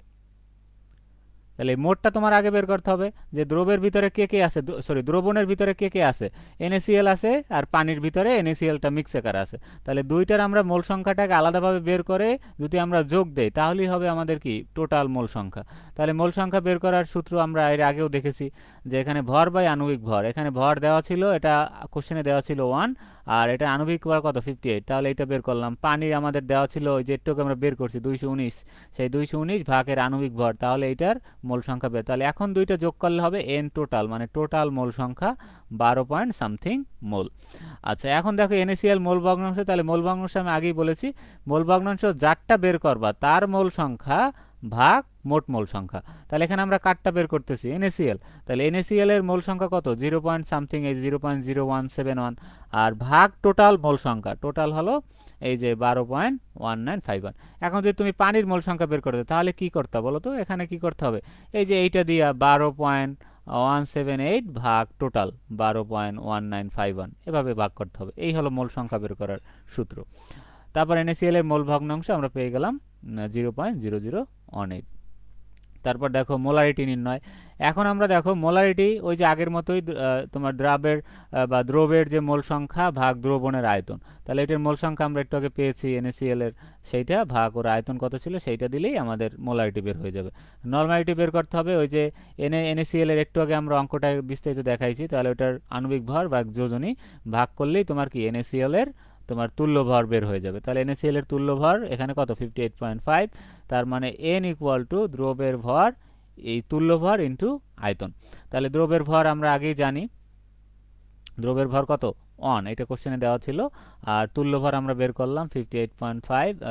তারপর এখানে আয়তন কত ছিল? 0.1, যেটা একদম আমরা কোশ্চেনের শুরুতে বের করে নিয়েছি। ঠিক আছে, এই যে এখানে দেখো কোশ্চেনের শুরুতে আমরা এই যে 0.1 লিটারে কনভার্ট করতে হবে, কারণ এই মোলারিটি নরমালিটি এগুলো মানে প্রতি লিটারে কতটুকু আছে সেইটার পরিমাণ, এই জন্য এখানে কি করতে হবে তোমার লিটারে। তাহলে NaCl তড়িৎ বিশ্লেষ্য, এর যোজনী 1, তাহলে এর ক্ষেত্রে এর তুল্যভার বের করার ক্ষেত্রে এর যোজনী দিয়ে ভাগ করলেই ওই যোজনী মানেই হলো ওই যে চার্জের সংখ্যা, ওটাও 1, তাহলে সেমই আর কি। তাহলে NaCl এর যোজনী 1, তাই মোলারিটি নরমালিটি কি সমান, তাহলে এর যোজনী যেহেতু 1, তাহলে এর মোলারিটি যত হবে এর নরমালিটি দেখো সেম হয়েছে এই। ঠিক আছে, আশা করি তোমরা বুঝতে পেরেছো। তারপর দেখো পরের একটা অঙ্ক, এটা হলো 10% এই যে Na2CO3 দ্রবণের মোলার ঘনমাত্রা নির্ণয় করো। আচ্ছা দেখি এটা কিভাবে করছে। তাহলে এখানে ওই যে মোল সংখ্যা, মোলার ঘনমাত্রা, ওই যে মোলারিটি আর কি, ঠিক আছে, মোলারিটি জাস্ট এখানে একটু অন্যভাবে বলছে, এটা মানে একটা করেছি আমরা নাকি, এটা কি করেছিলাম দেখি, মোলারিটি বের করছি কিন্তু অন্য যৌগেরটা বের করছি। আচ্ছা ও আচ্ছা, এখানে নর্মালিটি আসছিল, আচ্ছা নর্মালিটি আসছিল, আর এই কোশ্চেনটা আসছে মোলারিটি বা মোলার ভর, সরি মোলার ঘনমাত্রা এই। আচ্ছা তাহলে ওই একই প্রসিডিউর, মোলার ঘনমাত্রা মোলারিটি একই প্রসিডিউর। তাহলে দ্রবণের ভর দেখো, আচ্ছা এখন একটু এখানে অনেকেরই প্যাস লাগবে, কোথায়, এই যেখানে বলা আছে 10% দ্রবণ, এই যে 10% দ্রবণ বলা আছে, তাহলে 10% দ্রবণ মানে হলো, এটা খেয়াল করো পার্সেন্ট আছে, শতকরা আছে, মানে 100 মিলিলিটারে 10 গ্রাম তোমার সোডিয়াম কার্বনেট আছে। 10% মানে কি, 10% মানে হলো 100-র সাথে তুলনা, মানে 100 গ্রামে তার আছে কতটুকু, 10 গ্রাম। তাহলে 10% দ্রবণ মানে এখানে 10% না দিয়ে অন্য কিছু থাকতে পারে। তারপর 10% দ্রবণ মানে 100 মিলিলিটার দ্রবণে 10 গ্রাম সোডিয়াম কার্বনেট আছে, এটা বুঝতে হবে আমাদের, এটা আছে কতটুকু, 10 গ্রাম। তাহলে আণবিক ভর বের করো, আণবিক ভর 106। তারপর দ্রবণের আয়তন দেওয়া ছিল কোশ্চেনে, কোশ্চেনে দেওয়া ছিল না, আমরা এখানে 10% দেখে আমরা বের করছি যে 100 মিলিলিটার, 100 মিলিলিটারকে লিটারে কনভার্ট করলে কত হয়, 0.1, মানে 100 ভাগ 1000। আচ্ছা তারপর দেখো, তারপর 10 গ্রাম এর মোল সংখ্যা নির্ণয় করতে হবে, তাহলে মোল সংখ্যা কি, দ্রব্যের ভর ভাগ আণবিক ভর, তাহলে মোল সংখ্যা ওই যে ভর বাই আণবিক ভর, তাহলে ভর কত, 10, 10 কোথায় পেলাম আমরা, এই যে এখানে 10 গ্রাম দেওয়া ছিল দেখো সোডিয়াম কার্বনেট, এটা হলো তার ভর, আর আণবিক ভর কত, 106, 106 ভাগ দাও কত হবে, 0.0943, এই হলো তার মোল সংখ্যা। এখন আমরা যদি মোল সংখ্যাটাকে, এখন আমার কেন বের করলাম, এটা বের করছি কারণ আমরা এর মোল ভগ্নাংশ বের করতে বললে বা মোলারিটি বের করতে হলে আমাদের এই যে মোল সংখ্যাটা দরকার হয়, মোল সংখ্যা আর আয়তন দিয়েকে ভাগ দিলেই তো, মোল সংখ্যা ভাগ আয়তন, এইটাই মূলত কি মোলার আয়তন বা মোলারিটি। আচ্ছা তাহলে দেখো এই যে এখানে 0.0943 ভাগ 0.1, তাহলে 0.943 মোলার। ঠিক আছে, এই তাহলে আমাদের অঙ্ক আগের মতোই প্রসিডিউর। তাহলে 10% ইনটু সোডিয়াম কার্বনেট দ্রবণের মোলার ঘনমাত্রা 0.943 মোলার। ঠিক আছে, আচ্ছা তারপর পরবর্তী অঙ্কটা মোস্ট ইম্পর্টেন্ট, এটা হলো অন্য একটা টাইপ, তাহলে টাইপ আমি আর লেখা হয়নি এখানে, এগুলো একটু তাড়াহুড়ো করতে গিয়ে। আচ্ছা তাহলে এটা হলো মোস্ট ইম্পর্টেন্ট অসমোটিক চাপ, এটা দেখো 12, 15, 22 সালে আসছে লাস্ট, খুবই ইম্পর্টেন্ট তোমাদের জন্য। তাহলে তোমাদের জাস্ট এখানে সংখ্যাটা চেঞ্জ করে দিতে পারে, গ্লুকোজের বদলে অন্য কেউ দিয়ে দিতে পারে। ঠিক আছে, আচ্ছা তাহলে দেখো এখানে 3 ডিগ্রি সেলসিয়াস তাপমাত্রাকে আগে আমরা কেলভিনে কনভার্ট করলাম, তারপর এখানে আমাদের যে মোলার গ্যাস ধ্রুবক সেইটা আমরা লিখলাম 0.0821। আচ্ছা তারপর দেখো আমরা এখানে গ্লুকোজ C6H12O6 গ্লুকোজের আণবিক ভর আমরা বের করলাম, তাহলে এটা তোমরা করে দেখবা, আমি বিস্তারিত দেখাই নাই, আর বাসায় করবা যেহেতু বাকিগুলো দেখাইছি। H12O6 এ জাস্ট যোগ করবা, কার্বন আছে 6টা, তারপর 12 × 6 এভাবে করে, হাইড্রোজেন 1 × 12, তারপর অক্সিজেন 16 × 6 এভাবে করে যোগ দিয়ে দেবা, তাহলে দেখবে 180 গ্রাম পার মোল হবে তার আণবিক ভর। তারপর 100 মিলিলিটার দ্রবণে তোমার কি থাকে, 15 গ্রাম গ্লুকোজ থাকে।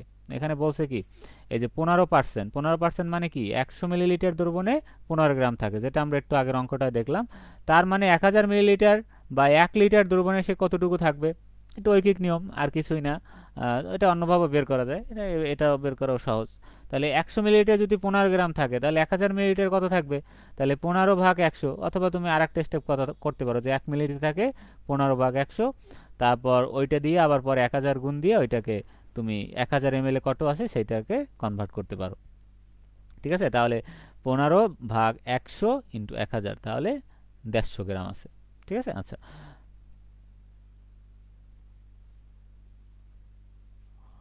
আচ্ছা তাহলে হ্যাঁ, তাহলে 100 মিলিলিটার যদি 15 গ্রাম থাকে, তাহলে 1000 মিলিলিটার তার তোমার কতটুকু লাগবে, আমাদের 150 গ্রাম গ্লুকোজ আমাদের প্রয়োজন হবে। আচ্ছা, এখানে মূলত কতটুকু লাগবে সেইটা কিন্তু বের করতেছি। আচ্ছা, এটা কি অসমোটিক চাপের ক্ষেত্রে? তাহলে দেখো অসমোটিক চাপও আমাদের মোল সংখ্যা বের করতে হবে। তাহলে ওই যে আমাদের যে ওর যে প্রাপ্ত তোমার কতটুকু, ওই যে ভর সংখ্যা ভাগ আণবিক ভর, ভর বাই আণবিক ভর। তাহলে ভর এখানে কত? এখানে খেয়াল করবা যে অসমোটিক চাপের ক্ষেত্রে এই অঙ্কগুলোর ক্ষেত্রে আমাদের সবসময় এটা 1000-এ কতটুকু থাকবে বা 1000-এ কতটুকু থাকতে পারবে সেইটা নিয়ে তারপর আমাদের কি করতে হবে, সমাধান করতে হবে। এটা কিন্তু একটু তোমাদেরকে বুঝতে হবে। আচ্ছা,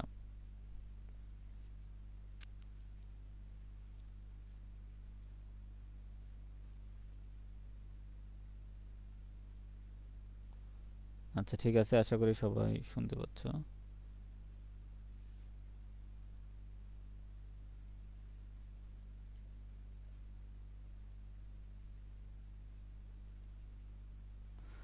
আচ্ছা, দেখো, হ্যাঁ, ঠিক আছে, তাহলে এটা একটু আমাদের খেয়াল রাখতে হবে। তাহলে এটা কিন্তু দেওয়া থাকে মিলিলিটারে, মানে এটাকে মানে 100 মিলিলিটারে কতটুকু আছে, এটাকে আমাদের 1 লিটারে কতটুকু আছে এইটা আমাদের বের করতে হবে, যে 1 লিটারে সে কতটুকু থাকতে পারবে। মানে 1 লিটারে তার 150 গ্রাম লাগবে, সোজা কথা। আচ্ছা, তাহলে আমরা দেখি পরবর্তীতে মোল সংখ্যা বের করলাম, তারপর মোলার ঘনত্ব C equal to N by V. এটা আমরা চাইলে এখানে সরাসরি করা যায়। মোলার ঘনত্বের সূত্র হলো C equal to N by V. N মানে মোল সংখ্যা আর ভি মানে এর আয়তন। তাহলে এটা কিন্তু 1 লিটার আয়তন। ঠিক আছে, 1 লিটার আয়তনে আমরা এটা বের করছি। 1 লিটারে তোমার কত লাগবে? 150 গ্রাম লাগবে। সেই জন্য এখানে কি হবে? 1 হবে। আচ্ছা, তারপর এখানে 0.833, এইটা তোমার ক্যালকুলেশন হলো। এখন আমরা অসমোটিক চাপের যে সূত্র আছে পাই ইকুয়াল টু সি আর টি, তাহলে অনেকে এভাবেও করে সরাসরি বইতে, এন বাই ভি আর টি। এখন তুমি এখান থেকেও এন এভাবে বের করে করতে পারো, সে তাও করলে এক, অথবা তুমি আগে বের করে নাও, তাও একই কথা। ঠিক আছে, আচ্ছা, তাহলে এখানে দেখো 0.833 আর ইন্টু এটা হলো আর এর মান, গ্যাস ধ্রুবক। আচ্ছা, আর টি টেম্পারেচার 303, গুণ করলে কত হবে তোমার? 20.70 এটিএম। এইটা হলো তোমার কি, এই যে 10% গ্লুকোজের অসমোটিক চাপ। তাহলে অঙ্কগুলো জাস্ট একবার তোমরা এই যে ক্লাসটা দেখে একবার খাতায় করে ফেলবা, করে ফেললেই তোমাদের আশা করি এ নিয়ে আর সমস্যা হবে না। আচ্ছা, তারপর দেখো পরবর্তীতে এখন আমাদের কিছু পিএইচ রিলেটেড অঙ্ক, এগুলো খুবই ইম্পর্টেন্ট এবং পরীক্ষা অনেক সময় দিয়ে দেয়। পিএইচ রিলেটেড কিছু না কিছু থাকে অনেক সময়। তাহলে এটা কিছু দেখাই আমরা, দেখি আর কি কি আছে আমাদের। কয়েক, হ্যাঁ, আচ্ছা, আমরা দ্রুত একটু দেখাই যাচ্ছি। তাহলে ইথানোয়িক অ্যাসিডের মোলার ঘনমাত্রা দেখো এখানে দেওয়া ছিল সি 0.1 মোল। আর এই জিনিসটা কোশ্চেনে দেওয়া ছিল, ঠিক আছে, এটা আমি এখানে ইনক্লুড করি নাই। এটা তোমার কোশ্চেনে দেওয়া থাকবে যে কে এর মান কত, অ্যাসিড বিয়োজন ধ্রুবক কত, সেটা তোমার এখানে বলা থাকবে যে 1.75 ইন্টু 10⁻⁵। তাহলে ইথানোয়িক অ্যাসিড মৃদু অ্যাসিড, তাই জলীয় দ্রবণে আংশিকভাবে বিয়োজিত হয়। মৃদু অ্যাসিড যারা কি, তারা জলীয় দ্রবণে সম্পূর্ণ বিয়োজিত হয় না, আংশিকভাবে বিয়োজিত হয়, আমরা জানি। তাহলে এটা এখানে বিয়োজনটা কিরকম হবে? তাহলে CH3 সি ডাবল এ, যেটা বিয়োজনটা হবে H প্লাস, আর CH3 সি ডাবল মাইনাস, এরকম আয়ন আকারে কি হবে? বিভাজিত হবে। তারপর মৃদু অ্যাসিডের জন্য আমরা এই সূত্রটা মনে রাখতে হবে, বিয়োজন মাত্রার সূত্র alpha equal to root over K by C. ঠিক আছে, আচ্ছা, এটাকে অন্যভাবেও মনে হয় প্রকাশ করা যায়, K equal to alpha square C. দেখি, হ্যাঁ হ্যাঁ, এভাবে প্রকাশ করা যায়। এইটাই হলো মেন সূত্র, এই যে। তাহলে এই সূত্র থেকে আর এইটা আসছে বিয়োজন ধ্রুবক আলফা। তাহলে আলফার মান আমরা কি করতে হবে? এখন বের করতে হবে। তাহলে এখানে কে এর মানটা কোশ্চেনে দেওয়া ছিল, সেইটা আমরা বসালাম। সি এর মানটাও কোশ্চেনে দেওয়া ছিল 0.1 মোল। তাহলে এই যে দেখো 0.1, তাহলে এটাকে ক্যালকুলেশন করলে যেটা হবে সেইটাই তোমার এই যে বিয়োজন ঘনমাত্রা। আচ্ছা, তারপর এখানে দেখো এখানে একটা প্রোটন আছে H প্লাস, সেই প্রোটনের ঘনত্ব আমাদের বের করতে হবে। তাহলে প্রোটনের ঘনত্ব এখানে বের করতে হবে কি দ্বারা? একটা সূত্র আছে যে বিয়োজন ধ্রুবক ইনটু তার যে এখানে ঘনমাত্রা, এই যে এখানে ছিল মোলার ঘনমাত্রা ছিল, সেই মোলার ঘনমাত্রা, টোটাল মোলার ঘনমাত্রা ইনটু বিয়োজন ধ্রুবক গুণ দিলেই এখানে তোমার এই যে প্রোটনের ঘনত্ব বা ঘনমাত্রা বের হয়ে যাবে। তাহলে দেখো 0.1 ইন্টু ওই যে এখানে আমরা বিয়োজন ধ্রুবক পাইছি কত, 0.123, 0.0132, তারপর এটা দিলে এই মানটা আসবে। তারপর এখন আমাদের কি, এখন যেহেতু আমরা এটার ঘনমাত্রাটা পেয়ে গেছি, এখন চাইলে আমরা এটার পিএইচ বের করতে পারবো। কিন্তু এতক্ষণ আমরা কিন্তু পিএইচ বের করার মতো কিছুই আমাদের হাতে ছিল না, শুধুমাত্র একটা আমাদের হাতে একটা ঘনত্ব দেওয়া ছিল টোটাল দ্রবণের। আচ্ছা, এখন আমরা পিএইচ এর সূত্র তুমি বসাও, এটা সরাসরি ক্যালকুলেশন করবো। এখানে আবার ওই বিস্তারিত আমি তোমাদের দেখাইছি যে অনেক এভাবেও করা যায় আর কি। ঠিক আছে, তুমি এখন সরাসরি মাইনাস লগ এইচ প্লাস এর মান কত, এই যে এইটা, তাহলে এটা দিলেই তোমার এখানে মান চলে আসবে আশা করি। তাহলে 2.88 হলো এটার পিএইচ। খুবই ইম্পর্ট্যান্ট একটা অঙ্ক এটা। তো আরও কিছু পিএইচ এর অঙ্ক দেখি, যে 0.1 মোলার এখানে HCl দ্রবণের পিএইচ নির্ণয় করো। তাহলে HCl এর ঘনমাত্রা এখানে দেওয়া আছে 0.1। আর এখানে দেখি আমরা HCl একটি শক্তিশালী অ্যাসিড, জলীয় দ্রবণে সম্পূর্ণরূপে বিয়োজিত হয়। তাহলে ওটা ছিল মৃদু অ্যাসিড, এই জন্য আংশিকভাবে হয়েছে, আর এটা হলো শক্তিশালী অ্যাসিড, এই জন্য এটা সম্পূর্ণরূপে বিয়োজিত হবে, মানে H প্লাস এবং Cl মাইনাস। এখানে আর কিছু বাকি থাকবে না, সব কিছুই এখানে দ্রবণে আয়নিত হয়ে যাবে। আর আংশিক যারা আংশিকভাবে বিয়োজিত হয় যারা, তাদের আবার কিছু বাকি থেকে যায় এখানে, আর বাকি অংশ এখানে, কিছু অংশ এখানে চলে আসে। এগুলো অলরেডি তোমাদের বুঝাইছি আমি, যারা আমাদের সাথে যুক্ত ছিল কোর্সে, এগুলো বিস্তারিত ক্লাস ছিল। আচ্ছা, অতএব দেখো দ্রবণে হাইড্রোজেনের ঘনমাত্রা মনে দেওয়া ছিল এখানে। আচ্ছা, হাইড্রোজেনের ঘনমাত্রা আছে, হাইড্রোজেনের ঘনমাত্রা হলো এখানে এই যে HCl এর ঘনমাত্রাও যা, এখানে তোমার কি হবে, এই যে H প্লাস এর ভিতরে যে প্রোটন আছে, এই প্রোটনের ঘনমাত্রা তোমার ওই একই হবে। ঠিক আছে, এক্ষেত্রে আর আমাদের অন্য কিছু করে এটা বের করতে হবে না। ঠিক আছে। আচ্ছা, তারপর দেখো পরবর্তীতে এটা যদি আমরা, এটা যেহেতু সম্পূর্ণরূপে বিয়োজিত হয়ে গেছে, তাহলে বিয়োজিত হয়ে গেলে কি, দ্রবণ তো আর এখন আর নাই। ঠিক আছে, এখন পুরোটাই কি, ওটা তোমার ভিতরে আয়ন আকারে চলে গেছে। তাহলে ওইটার HCl এর ঘনমাত্রা যত ছিল, এখানে H প্লাসের ঘনমাত্রা তোমার কি সেমই থাকবে। ঠিক আছে, এই জন্য এখানে তোমার ওই যে 0.1ই রেখেছে। আর যখন আমাদের সম্পূর্ণরূপ হবে না, তখন আমাদের বিয়োজন ধ্রুবক দিয়ে গুণ দিয়ে তারপর ঘনমাত্রা বের করতে হবে। আচ্ছা, এই কিছু কিছু টার্ম আছে, এটা মনে রাখার দরকার আছে। পিএইচ এর সূত্র বসাও, তাহলে শুধু H প্লাসের ঘনমাত্রা 0.1। তাহলে তোমার এখানে এভাবে লেখার দরকার নেই, এটা কি এভাবে লেখা যায় 10 ইনভার্স 1। তাহলে এটা বসাইলেই সরাসরি তোমার অ্যান্সার চলে আসবে, যে pH equal to minus log H plus, এইটাকে আমরা যদি বসাই মাইনাস লগ 0.1, তাহলে এটা ক্যালকুলেশন করো, দেখো তোমার মান এখানে চলে আসবে, অন চলে আসার কথা। ঠিক আছে। আচ্ছা, তারপর দেখি আমরা পরবর্তীতে 4% সোডিয়াম হাইড্রোক্সাইড দ্রবণের পিএইচ নির্ণয় করো। আচ্ছা, এটা খুবই ইম্পর্টেন্ট এবং এটাও 2022 সালে আসছে। দেখো এই যে আমি অ্যাড করে দিয়েছি। তাহলে এখানে দেখো 4%, তাহলে আবারও 4% দ্বারা আমরা কি বুঝতেছি, যে 100 গ্রামে 100 মিলিলিটার, সরি 100 মিলিলিটারে 4 গ্রাম আছে। 4% মানে কি, 100 মিলিলিটারে 4 গ্রাম সোডিয়াম হাইড্রোক্সাইড আছে। তাহলে আয়তন কত, 100 মিলিলিটার। তাহলে এটাকে লিটারে নিলে কত হবে, 1000 দিয়ে ভাগ 0.1। এর আণবিক ভর বের করো, সোডিয়াম হাইড্রোক্সাইডের 23, 16, 1, এটার 23, এটা 16, এটা 1, তাহলে কত, 40 গ্রাম পার মোল। তারপর দেখো এখানে সমাধান করি আমরা। NaOH জলীয় দ্রবণের একটি শক্তিশালী ক্ষার, তাই জলীয় দ্রবণের সম্পূর্ণরূপে বিয়োজিত হয় হাইড্রোক্সিল আয়ন উৎপন্ন করে। তাহলে এটা একটা শক্তিশালী ক্ষার, আমরা সবাই চিনি। তাহলে এটা পুরোপুরি বিয়োজিত হয়ে যায় এবং হাইড্রোক্সিল আয়ন তৈরি করে। তাই পিএইচ নির্ণয়ের জন্য আমাদেরকে প্রথমে পিওএইচ বের করতে হবে, তারপর আমাদের কি করতে হবে, পিএইচ নির্ণয় করতে হবে। তাই এই লেখাগুলো তোমাদের বোঝার জন্য এটা তোমরা স্কিপ করতে পারো। তারপর এখানে কয়েকটা ধাপে সমাধান করছি, মানে আগে আমরা মোলারিটি বের করছি। মোলারিটির সূত্র কি, মোলারিটির সূত্র হলো m ইন্টু দ্রবের ভর আণবিক ভর ইন্টু আয়তন, একটু আগে আমরা করেছি। তাহলে দ্রবের ভর কত ছিল, 4 ছিল, ওই যে 4 এখানে ছিল, এই যে 4 গ্রাম, এই যে 4 এখানে আমরা বসাইছি। তারপর 40 কি এর আণবিক ভর, আর আয়তন কত ছিল 0.1, সেটা আমরা বসাইলাম। তারপর 4/4, তাহলে 1 মোলার। আচ্ছা, তাহলে এর মোলারিটি কত, 1। আচ্ছা, তাহলে এবার দেখো এখন আমরা যদি এর মোলারিটি পেয়ে যাই, তাহলে দেখো,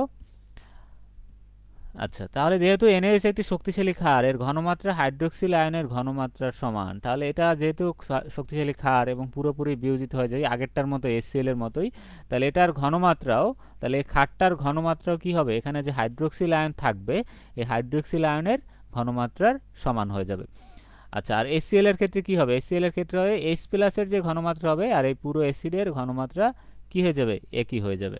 আচ্ছা, তাহলে এখানে দেখো 1m, এটার মান ছিল, এটা যেহেতু 1 পাইছি দ্রবণের, তাহলে দ্রবণ 1 হইলে হাইড্রোক্সিলের আয়নের ঘনমাত্রা কত হবে, 1 হবে। ঠিক আছে, এটা মনে রাখতে হবে। আচ্ছা আচ্ছা, তারপরে সূত্র বসাও এখন। PaOH এর সূত্র আমরা সবাই জানি, মাইনাস লগ OH মাইনাস, তাহলে এটার মান কত ছিল, 1 ছিল, আমরা এখানে বসাই, তাহলে কত হবে, 0 হবে অ্যান্সার। ঠিক আছে, এই তাহলে এই আমাদের অ্যান্সার চলে আসছে। আচ্ছা, আচ্ছা, এখন আমাদের পিএইচ বের করতে হবে। আমাদের তো কোশ্চেনে চাইছিল আমাদের কি, পিএইচ। তাহলে এই জন্য কয়টা ধাপে দেখো এটা বের করতে হয়, এটা একটু প্র্যাকটিস করতে হয়। মোলারিটি তারপর পিওএইচ নির্ণয়ের পরে আমাদেরকে কি করতে হবে, এখন পিএইচ এর মানটা আমাদের জানা আছে, তাহলে আমাদের পিএইচ এর একটা সম্মিলিত সূত্র ছিল pH plus pOH equal to 14। এটা আমরা পিএইচ স্কেল থেকে আমরা অলরেডি প্রমাণ করেছিলাম, প্রতিপাদন করে দেখাইছিলাম তোমাদের ক্লাসে। আচ্ছা, এটা 14। তাহলে এটার আমরা যদি এখানে পিএইচটা রাখি, এটাকে ওই প্রান্তে নিয়ে যাই, 14 মাইনাস পিওএইচ, তাহলে 14, আর ওই যে পিওএইচ এর মান কত পেয়েছিলাম, 0 পেয়েছিলাম, তার মানে মান হবে 14। তাহলে এই হলো তোমার এটার ঘনমাত্রা। আচ্ছা, পিএইচ। আচ্ছা, এখন আবার পরবর্তীতে এখন আবার অন্য একটা টাইপের অঙ্ক আসছে। আচ্ছা, এগুলা তোমাদের বিস্তারিত দেখাইছি আমি, সমীকরণ সমাধান করে, কিন্তু এরকম অঙ্ক আকারে দেখানো হয় না, এই জন্য আমি কিছু অঙ্ক এখানে অ্যাড করেছি যাতে তোমাদের বুঝতে সুবিধা হয়। তাহলে দেখো 0.1 অ্যাসিটিক অ্যাসিড CH3COOH তোমার 12.5% বিয়োজিত হলে ওই দ্রবণের পিএইচ নির্ণয় করো। ঠিক আছে, তাহলে এখানে অ্যাসিটিক অ্যাসিডের একটা ঘনমাত্রা দেওয়া আছে, আর 12.5% সে বিয়োজিত হয়েছে, মানে আলফার মান দেওয়া আছে, এবং আমাদেরকে পিএইচ এর মান বের করতে বলছে। ঠিক আছে, আচ্ছা, আচ্ছা, এটাও পিএইচ এর অঙ্ক। আচ্ছা, এখন বিয়োজন কিভাবে হয়েছে সেটা আমরা বিক্রিয়াটা লিখবো। তারপর এর ঘনমাত্রা কত ছিল, গারত্ব বা ঘনমাত্রা 0.01 দেওয়া ছিল, আর বিয়োজন মাত্রা ছিল 12.5%, মানে 12.5 ভাগ 100। ঠিক আছে, 12.5 ভাগ কি 100, আর এখানে তাহলে এটাকে ভাঙাইলে কত হবে, 0.125। এটা কিন্তু বিয়োজন মাত্রা ছিল, বিয়োজন মাত্রাকে আমরা পার্সেন্টটা উঠাই আমরা এটাকে একটা মানে কনভার্ট করছি, 0.125। এখন সাম্য অবস্থায় H+ আয়নের ঘনত্ব তোমার H+ তাহলে কত হবে, ওই যে আমরা একটু আগে করেছিলাম সি আলফা, এটা একসাথে করা হয়ে গেছে, এটা হবে তোমার এরকম, এটা আরেক লাইন হবে এখানে, তারপর এটাও আবার আরেক লাইন হবে এখানে, মানে তিনটে লাইন একসাথে হয়ে গেছে। তাহলে H+ আয়নের ঘনমাত্রার সূত্র একটু আগে আমরা দেখেছি সি ইন্টু আলফা। তাহলে সি এর মান কত ছিল আমাদের, 0.01, আলফার মান ছিল 0.125। তাহলে এর মান আসবে কত তোমার, এই যে এখানে 0.00125। তাহলে এখানে এর পিএইচ বের করতে হবে। তাহলে পিএইচ এর সূত্র আমরা জানি মাইনাস লগ H+, এখানে তুমি H+ এর মানটা বসাও, বসিয়ে একদম ক্যালকুলেশন করো, তোমার সরাসরি আসবে, তোমাকে এত ধাপ করতে হবে না, সরাসরি তোমার এখানে মান চলে আসবে এই মানটা। তাহলে এটাই হবে তোমার পিএইচ এর মান। আচ্ছা, তাহলে এটি আমাদের কোশ্চেনে চাইছে, পিএইচ বের করতে বলছে। তাহলে বিয়োজন আগে আমাদের বিক্রিয়াটা দেখাইয়া তারপর এর তোমার H+ আয়নের ঘনমাত্রা বের করতে হবে, কারণ এখানে কিন্তু তোমার H+ আয়নের ঘনমাত্রা বলা নাই, এখানে বিয়োজন মাত্রা দেওয়া আছে, আর তোমার এখানে এর ঘনমাত্রা দেওয়া আছে পুরো এখানে দ্রবণের। ঠিক আছে, অ্যাসিটিক অ্যাসিডের। ঠিক আছে, তাহলে এইটা দুইটা থেকে আমাদেরকে কি করতে হবে, তোমার H+ আয়নের ঘনমাত্রাটা আমাদের বের করে নিতে হবে। ঠিক আছে, বের করে তারপর আমাদের ওই মানটা যদি পিএইচ এর সূত্রে বসিয়ে দিই তাহলে আমাদের অ্যান্সার হয়ে যাবে। আচ্ছা, তারপর এখন এই টাইপের কিছু একটা অঙ্ক দেখাই আমি তোমাদের, যে 450 কেলভিন তাপমাত্রায় 3 atm চাপে তোমার AB5 একটা এক্সাম্পল দেওয়া ছিল, AB5 এরকম 80% বিয়োজিত হয়, AB3B2 তৈরি হয়, চাপ অর্ধেক করলে AB5 এর বিয়োজন মাত্রা কি বাড়বে নাকি কমবে। এটা 18 সালে আসছিল, একটা ইউনিক অঙ্ক ছিল, এটা এর আগে কখনো আসে নাই সম্ভবত। আচ্ছা, তাহলে এর কি কি দেওয়া আছে আমরা দেখি। তাপমাত্রা আছে কত, 400 কেলভিন দেওয়া আছে। তারপর প্রারম্ভিক চাপ কত ছিল, P1 কত ছিল, 3 atm, এই যে এখানে বলা ছিল শুরুর দিকে চাপ। আর বিয়োজন মাত্রা কত ছিল, 80%, মানে 80 ভাগ 100 তোমার কত হয়, 0.8, সেই 0.8। আর নতুন চাপ P2, এইটা কোথা থেকে পাইলাম আমরা, এটা বলছে নতুন চাপ অর্ধেক করলে, তাহলে নতুন চাপ এখানে কত হবে, 3 ছিল আগে, 3 এর অর্ধেক করলে হবে কত, 1.5, এই যে এখানে এটা লিখছে। আচ্ছা, এখন দেখো তাহলে ওই বিক্রিয়াটা এখানে সাজাইছে যে কিভাবে কি হয়, AB5 থেকে AB3B2 তৈরি হয়। তাহলে প্রাথমিক অবস্থায় আংশিক চাপ, এখন আমাদের কি করতে হবে, আংশিক চাপ বের করতে হবে। ঠিক আছে, তাহলে আংশিক চাপ বের করার জন্য আমরা ওই যে সমীকরণে যেভাবে আমরা প্রতিপাদন করছিলাম সেম ভাবে এই অঙ্কগুলো এখানে আছে, এই জন্য আজকে আর এত ডিটেলস দেখাবো না। আজকে তুমি যে মানটা কিভাবে বসাবা, আগে ওখানে আমরা আলফা দিয়ে প্রতিপাদন করছি, কিন্তু এখানে আলফার মানটা দেওয়া আছে ধরো, বা ওখানে একটা মান দেওয়া আছে, সেই মানটা আমাদের বসাইয়ে আমাদের কি করতে হবে, সমীকরণটা সমাধান করতে হবে। এখানে আলফার মান দেওয়া থাকে আর কি অঙ্কের ক্ষেত্রে। আচ্ছা, তাহলে আমরা জানি বিক্রিয়ার শুরুতে ধরো এই বিক্রিয়ার শুরুতে কি ছিল, এটা ছিল প্রথমে ছিল ধরো এখানে 100, তারপর বিক্রিয়া যখন স্টার্ট হয়েছে তখন এখানে হয়েছে 1 মাইনাস আলফা আর এখানে আলফা, এখানে আলফা, এরকম করে আমরা পড়ছিলাম মানে সমাধান সমীকরণ করার সময়। আচ্ছা, তাহলে 1 মাইনাস আলফা মানে হলো তার আগে যে 1 ছিল আমরা ধরেছিলাম, ধরো 1 থেকে আলফা পরিমাণ এখান থেকে বিয়োজন হয়ে উৎপাদে পরিণত হয়েছে। তাহলে এন এ বি 5 এইটার তোমার সাম্যাবস্থায় মূল সংখ্যা হবে 1 মাইনাস আলফা। এইটার মান আমরা ওই যে আলফার মান বসাইলি 0.2, তারপর এবি থ্রি এর আলফার মান, তারপর এন বি টু এর আলফার মান সবগুলো বসালাম। তারপর এখন তুমি টোটালটা যোগ করো, তাহলে টোটাল যোগ করলে আসে এই তিনটা তোমার 1.8। ঠিক আছে। আচ্ছা আচ্ছা, যোগ আবার অনেকের, এটা 1 minus alpha plus alpha plus alpha, তাহলে প্লাস মাইনাস এখানে 1 প্লাস আলফা থাকে এই, তাহলে 1 আর আলফার মান কত 0.8, তাহলে হবে 1.8 এইভাবে। তারপর এখানে সাম্যাবস্থায় আংশিক চাপ ওই আগের মতোই, দেখো আংশিক চাপ বের করছে, আংশিক চাপের ওই যে সূত্র অনুযায়ী এখানে বসাইছে। দেখো 0.2 কোথা থেকে পাইছে, এই যে মোল সংখ্যা ভাগ মোট মোল সংখ্যা ইন্টু মোট চাপ। মোল সংখ্যা মানে যেটা আমরা বের করতেছি সেইটার, এই যে এটার মোল সংখ্যা, টোটাল মোল সংখ্যা ভাগ মোট চাপ, মানে আংশিক চাপের সূত্র হলো মোল ভগ্নাংশ ইন্টু মোট চাপ, এইভাবে। আচ্ছা, তারপর দেখো এখানে ওই যে এখানে মোল ভগ্নাংশ সেম প্রত্যেকটার, তাহলে এখানে এ বি থ্রির যখন বের করব, এইটার মোল সংখ্যা ছিল 0.8 আর মোট ছিল কত 1.8 আর চাপ ছিল কত 3। চাপ আমরা কোথায় ছিল, চাপ এখানে দেওয়া ছিল, দেখো এই যে চাপ দেওয়া ছিল 3 এটিএম দেওয়া ছিল। এভাবে করে প্রত্যেকটার বের করে আমরা কেপি এর যে সূত্র আছে সেই সূত্রে আমরা এখন কি করব, এটাকে বসিয়ে দেবো। এই সূত্রগুলো একটু মনে রাখতে হয় যে কোন সমীকরণের ক্ষেত্রে কোন সূত্র। তাহলে এই টাইপের সমীকরণ ক্ষেত্রে আমরা এইটার একটা সূত্র হবে তোমার কীরকম, দেখো এই সূত্রটা এগুলো প্রতিপাদন করে দেখাইছিলাম তোমাদের যে অন্য টাইপের। তাহলে দেখো P A B three into P B two ভাগ পি এ বি ফাইভ। ঠিক আছে, মানে এই যে উৎপাদগুলোর ঘনমাত্রার গুণফল ভাগ বিক্রিয়কের ঘনমাত্রা, এটা হলো ভরকিরের সূত্র অনুসারে আমরা এখানে সরাসরি বসাইছি। আচ্ছা, তাহলে দেখো তাহলে এখানে এই যে এটা মান কত, এখানে দেখি, হ্যাঁ এখানে যেহেতু সামনে কোনো মূল সংখ্যা নাই, মূল সংখ্যা থাকলে আবার এখানে স্কোয়ার হইতো। আচ্ছা, তাহলে এখানে কি করছে, উৎপাদের ঘনমাত্রার এখানে মানে উৎপাদের যে মোট চাপের গুণফল ভাগ তোমার বিক্রিয়কের চাপ, এইটা জাস্ট ভাগ করে তোমার এখানে মান বের করছে। তারপর নতুন এখানে এখন বলছে চাপ অর্ধেক করলে কি হবে, সেই নতুন বিয়োজন মাত্রা আলফা, এটা আমরা জানি না, এই জন্য এরকম বসাই দিলাম 1 minus alpha prime alpha prime alpha prime, তাহলে 1 প্লাস আলফা প্রাইম হবে। তারপর নতুন আংশিক চাপ কত হবে তাও আমরা জানি না, তাও আমরা এখানে বসাই রাখলাম। আর এই মানটা আমরা জানি, এই যে 1.5, এই 1.5 আমরা কোথা থেকে পাইলাম, এই 1.5 আমরা শুরুতে দেখো এই যে নতুন চাপ P2 এর মান আমরা পেয়েছিলাম। এইটার ক্ষেত্রে চাপ ছিল, দেখো পার্থক্য কোথায়, এটা ছিল চাপ ছিল 3 আর এটার ক্ষেত্রে চাপ হলো তোমার কত 1.5। আর এই মানগুলো আমরা জানি না, মানে বিয়োজন ধ্রুবক কত আছে এটা জানি না, জাস্ট আমরা এভাবে রেখে দিলাম। রেখে দিয়ে এটাকে আমরা ওই আগের সূত্রের মতোই একটা সূত্রে বসাবো, যে P prime A B three into P prime B two, এটা একটা স্ট্রাকচার, জাস্ট উৎপাদের তোমার মোট চাপের গুণফল ভাগ বিক্রিয়কের চাপ আর কি, এরকম। ঘনমাত্রার ক্ষেত্রেও সেম, মানে কেসির ক্ষেত্রে এরকম সেম স্ট্রাকচার হয়। তাহলে এখন আমরা এই যে সূত্রটাকেই এখন জাস্ট মানগুলো বসাও, মানগুলো বসানোর পর যদি আমরা এটাকে ক্যালকুলেশন করি, এই যে পুরোটাই একটা ক্যালকুলেশনের অংশ, এটা সমীকরণভাবে বীজগণিতিকভাবে সমাধান করতে হবে। ক্যালকুলেশন করার পরে এরকম কিছু টার্ম, তুমি এরা ভেঙে ভেঙে করা আছে, এরকম কিছু টার্ম আসবে, আসার পরে একটা মান আসবে, সেই মানটাই হবে আলফা প্রাইম, মানে নতুন যে বিয়োজন মাত্রা, সেই বিয়োজন মাত্রা হয়েছে কত, দেখো 0.884। তাহলে আগেরটা ছিল 0.8, এইটা হয়েছে 0.884, তার মানে এখানে চাপ অর্ধেক করলে বিয়োজন মাত্রা বৃদ্ধি পাবে। ঠিক আছে, তাহলে এটা বিগত সালে আসছে বিধে এটা দেখাইলাম।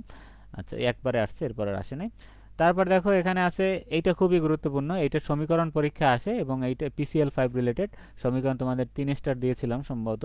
তাহলে PCL5 রিলেটেড সমীকরণ আসতে পারে, আবার ওইটার সাথে আবার এইটা রিলেটেড অঙ্ক আসতে পারে, কেপি কেসি যেভাবেই আসুক। তাহলে এখানে কি কি দেওয়া আছে, দেখো টি দেওয়া আছে 300 কেলভিন, চাপ দেওয়া আছে, বিয়োজন মাত্রা আলফা দেওয়া আছে, তারপর বিক্রিয়াটা আমরা লিখলাম, বিক্রিয়াগুলো তোমাদের মনে রাখতে হবে। PCL5 থেকে বিয়োজন হয় কি হয়, PCL3 PCL2 হয়। একটু আগে আমরা যে এবি দিয়ে তারা করছিল সেমই, জাস্ট ওইটা হলো এটার একটা স্ট্রাকচার, এই AB5 দিয়ে দেখাইছিল, আর এটা হলো একটা বাস্তব বিক্রিয়া, এই আর কিছুই না। তাহলে এখানে দেখো এই সব আগের মতোই সাম্য অবস্থায় মৌল সংখ্যা, এগুলো আশা করি যারা ক্লাস করেছো রেগুলার বা আমাদের যে কোর্সের যে ক্লাসগুলো আমি নিয়েছিলাম, আমি আমার নোট থেকে তোমাদের বিস্তারিত দেখিয়েছিলাম যেগুলো কীভাবে বিস্তারিত ধাপে ধাপে হয়, 1 মাইনাস আলফা আলফা কীভাবে হয়। ঠিক আছে। তাহলে এই যে প্রথম অবস্থায় সাম্য অবস্থায় বিয়োজন মাত্রা প্রথমে থাকে 1 মাইনাস আলফা, তারপর আলফা আলফা, মানে এখানে প্রথমে থাকে 1 মাইনাস আলফা, পরে আলফা আলফা, এরকম। আচ্ছা, তাহলে আলফার মান তো আমাদের জানা আছে 0.8, এই মান আমরা তাহলে বের করতে পারি। এটা 0.2, 0.8, 0.8, আর টোটাল সবগুলো যোগ করলে কত হয়? 1.8। আগেরটার মতোই দেখো, সেম কিন্তু মান বের হচ্ছে, কারণ ওইটা আর এইটার স্ট্রাকচার দুইটাই সেম, শুধু এখানে PCl5 দিয়ে ওখানে একটা স্ট্রাকচার ছিল AB5, AB3 প্লাস B2 এভাবে ছিল। আচ্ছা, তাহলে কেপি নির্ণয়, তাহলে এই সূত্রে এই ইসের ক্ষেত্রে দেখো, এই বিক্রিয়ার ক্ষেত্রে আমাদের এই পুরো সমীকরণ প্রতিপাদন করে এটার একটা আমরা সম্পর্ক পাই। এই সম্পর্কটা আমাদের মনে রাখতে হবে, যেহেতু এখানে আমরা আর প্রতিপাদন করব না। সেটা হলো alpha square P 1 minus alpha square P 1 minus alpha square, যেহেতু আমরা জানি এটা কি দেওয়া আছে, PCl5 দেওয়া আছে, এই জন্য এর ক্ষেত্রে প্রত্যেকেই আলাদা আলাদা এরকম স্ট্রাকচার আছে, এই এক এক বিক্রিয়ার জন্য এক এক রকম, ঠিক আছে। আলফা স্কোয়ার পি 1 মাইনাস, তাহলে এইটা বেশি ইম্পর্টেন্ট, এটি মনে রাখবা। তারপর এখানে মানগুলো বসাইলেই তোমার কি হবে, এখানে কেপি এর একটা মান চলে আসবে, ঠিক আছে। আচ্ছা, তাহলে শেষ। তারপর পরবর্তীতে এটা হলো কেসি বের করা, এটা ওই PCl5 এর, এটা আসতে পারে পরীক্ষায়। আয়তন দেওয়া আছে কত, 1 লিটার, এর মোল সংখ্যা দেওয়া আছে 1, তারপর বিয়োজন মাত্রা 50%, মানে 50 ভাগ 100, তার মানে 0.5। বিক্রিয়া ওই আগেরটার মতোই, PCl5, PCl3, PCl2। আচ্ছা, তাহলে বিক্রিয়ার শুরুতে তার মোল সংখ্যা 1 ছিল, তাহলে সাম্য অবস্থায় আমরা ধরতে পারি কি, তাহলে মোল সংখ্যা যদি 1 থাকে তাহলে 1 ইন্টু 1 মাইনাস আলফা, তাহলে এখানে হবে 0.5 মোল, ঠিক আছে। এখানে একটু এক্সট্রা টার্ম আছে, কারণ এখানে মোল সংখ্যা দেওয়া আছে, সেই জন্য ওই প্রাথমিক অবস্থায় যে তোমার ছিল, যে বিয়োজন মাত্রা ছিল, সেইটার সাথে মোল সংখ্যাটা কি হবে, গুণ হবে। আচ্ছা, তারপর দেখো পরবর্তী সবগুলো এভাবে, তাহলে এখানে আলফা ছিল, আলফার সাথে অন গুণ হবে, আবার আলফা ছিল, আলফার সাথে অন, তাহলে এটা 0.5, 0.5, 0.5, তিনটাই সেম। এখন সাম্য অবস্থায় ঘনমাত্রা নির্ণয়, ঘনমাত্রা সি ইকুয়াল টু মোল সংখ্যা ভাগ আয়তন, এটা আমরা জানি, যেহেতু এখানে কেসি বের করতে বলছে, তার মানে আমাদের ঘনমাত্রা বের করতে হবে। তাহলে ঘনমাত্রা কিভাবে বের করবো, মোল সংখ্যা ভাগ আয়তন। এখন আমরা প্রত্যেকটার মোল সংখ্যা নিব আর আয়তন বের করব। আয়তন তো দেওয়াই আছে 1 লিটার, তাহলে মোল সংখ্যা এটারও 0.5, মানে সবগুলারই সেম হবে। দেখো PCl5, PCl3, CL2 সবগুলোর ক্ষেত্রেই সেম মান আসবে, ঠিক আছে। আচ্ছা, তারপর এখানে এটা কেসি এর সূত্র, তাহলে কেসি এর সূত্রে বসাও PCl3 CL2 ভাগ PCl5, এই যে, তাহলে বিক্রিয়কের ঘনমাত্রার গুণফল ভাগ উৎপাদের ঘনমাত্রা। আচ্ছা, তারপর এখানে বসাইলি তোমার এই যে মানগুলো বসাইলি, তোমার এর মান চলে আসবে 0.5। তাহলে এভাবে করে তোমরা এই অঙ্কগুলা সমাধান করে ফেলবা। তারপর লাস্ট অঙ্ক আমাদের এই অধ্যায়ের, এটা হলো হেসের সূত্র রিলেটেড। তোমাদের তো হেসের সূত্র পড়িয়েছিলাম, তাহলে আজকে শুধু ম্যাথমেটিক্যালটা আমি কিভাবে অ্যাপ্লাই করবো, 12-18 সালে যেহেতু আসছে, সেই জন্য এটাও আমি তোমাদেরকে দেখিয়ে দিচ্ছি। হ্যাঁ, ঠিক আছে, তাহলে সবকিছু এখানে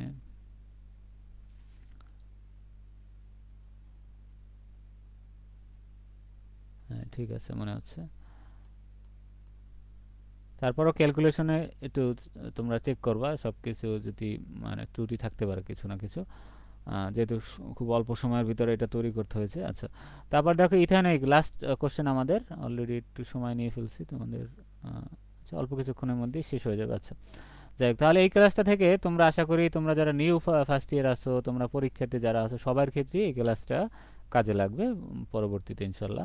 তাহলে ইথানোয়িক অ্যাসিড কার্বন হাইড্রোজেনের দহন এনথালপি, এটা হলো ওই যে আমাদের এনথালপির যে অধ্যায়টা ছিল, হেসের সূত্র ছিল, সেই অধ্যায়ের কোশ্চেন, এটা হলো গাণিতিক টার্ম ইথানোয়িক অ্যাসিড নিয়ে। তাহলে এখানে ইথানোয়িক অ্যাসিড কার্বন এবং হাইড্রোজেনের দহন এনথালপি দেওয়া ছিল, এই যে মানগুলো এখানে দেওয়া আছে। এখন বলছে ইথানোয়িক অ্যাসিডের প্রমাণ গঠন এনথালপি গঠন করো, তাহলে প্রমাণ গঠন এনথালপি কত, সেইটা এখানে বের করতে হবে। তাহলে এটা হেসের সূত্র দিয়ে আমরা বের করি। তাহলে এখানে আমি লিখলাম প্রত্যেকটাকে, দহন এনথালপি ডেল এইচ সি, এটার মান লিখলাম, তারপর কার্বনের লিখলাম ডেল এইচ সি, তারপর হাইড্রোজেনের লিখলাম আমরা ডেল এইচ সি, তারপর এত, ঠিক আছে, প্রত্যেকটা দহন এনথালপি আমরা লিখলাম।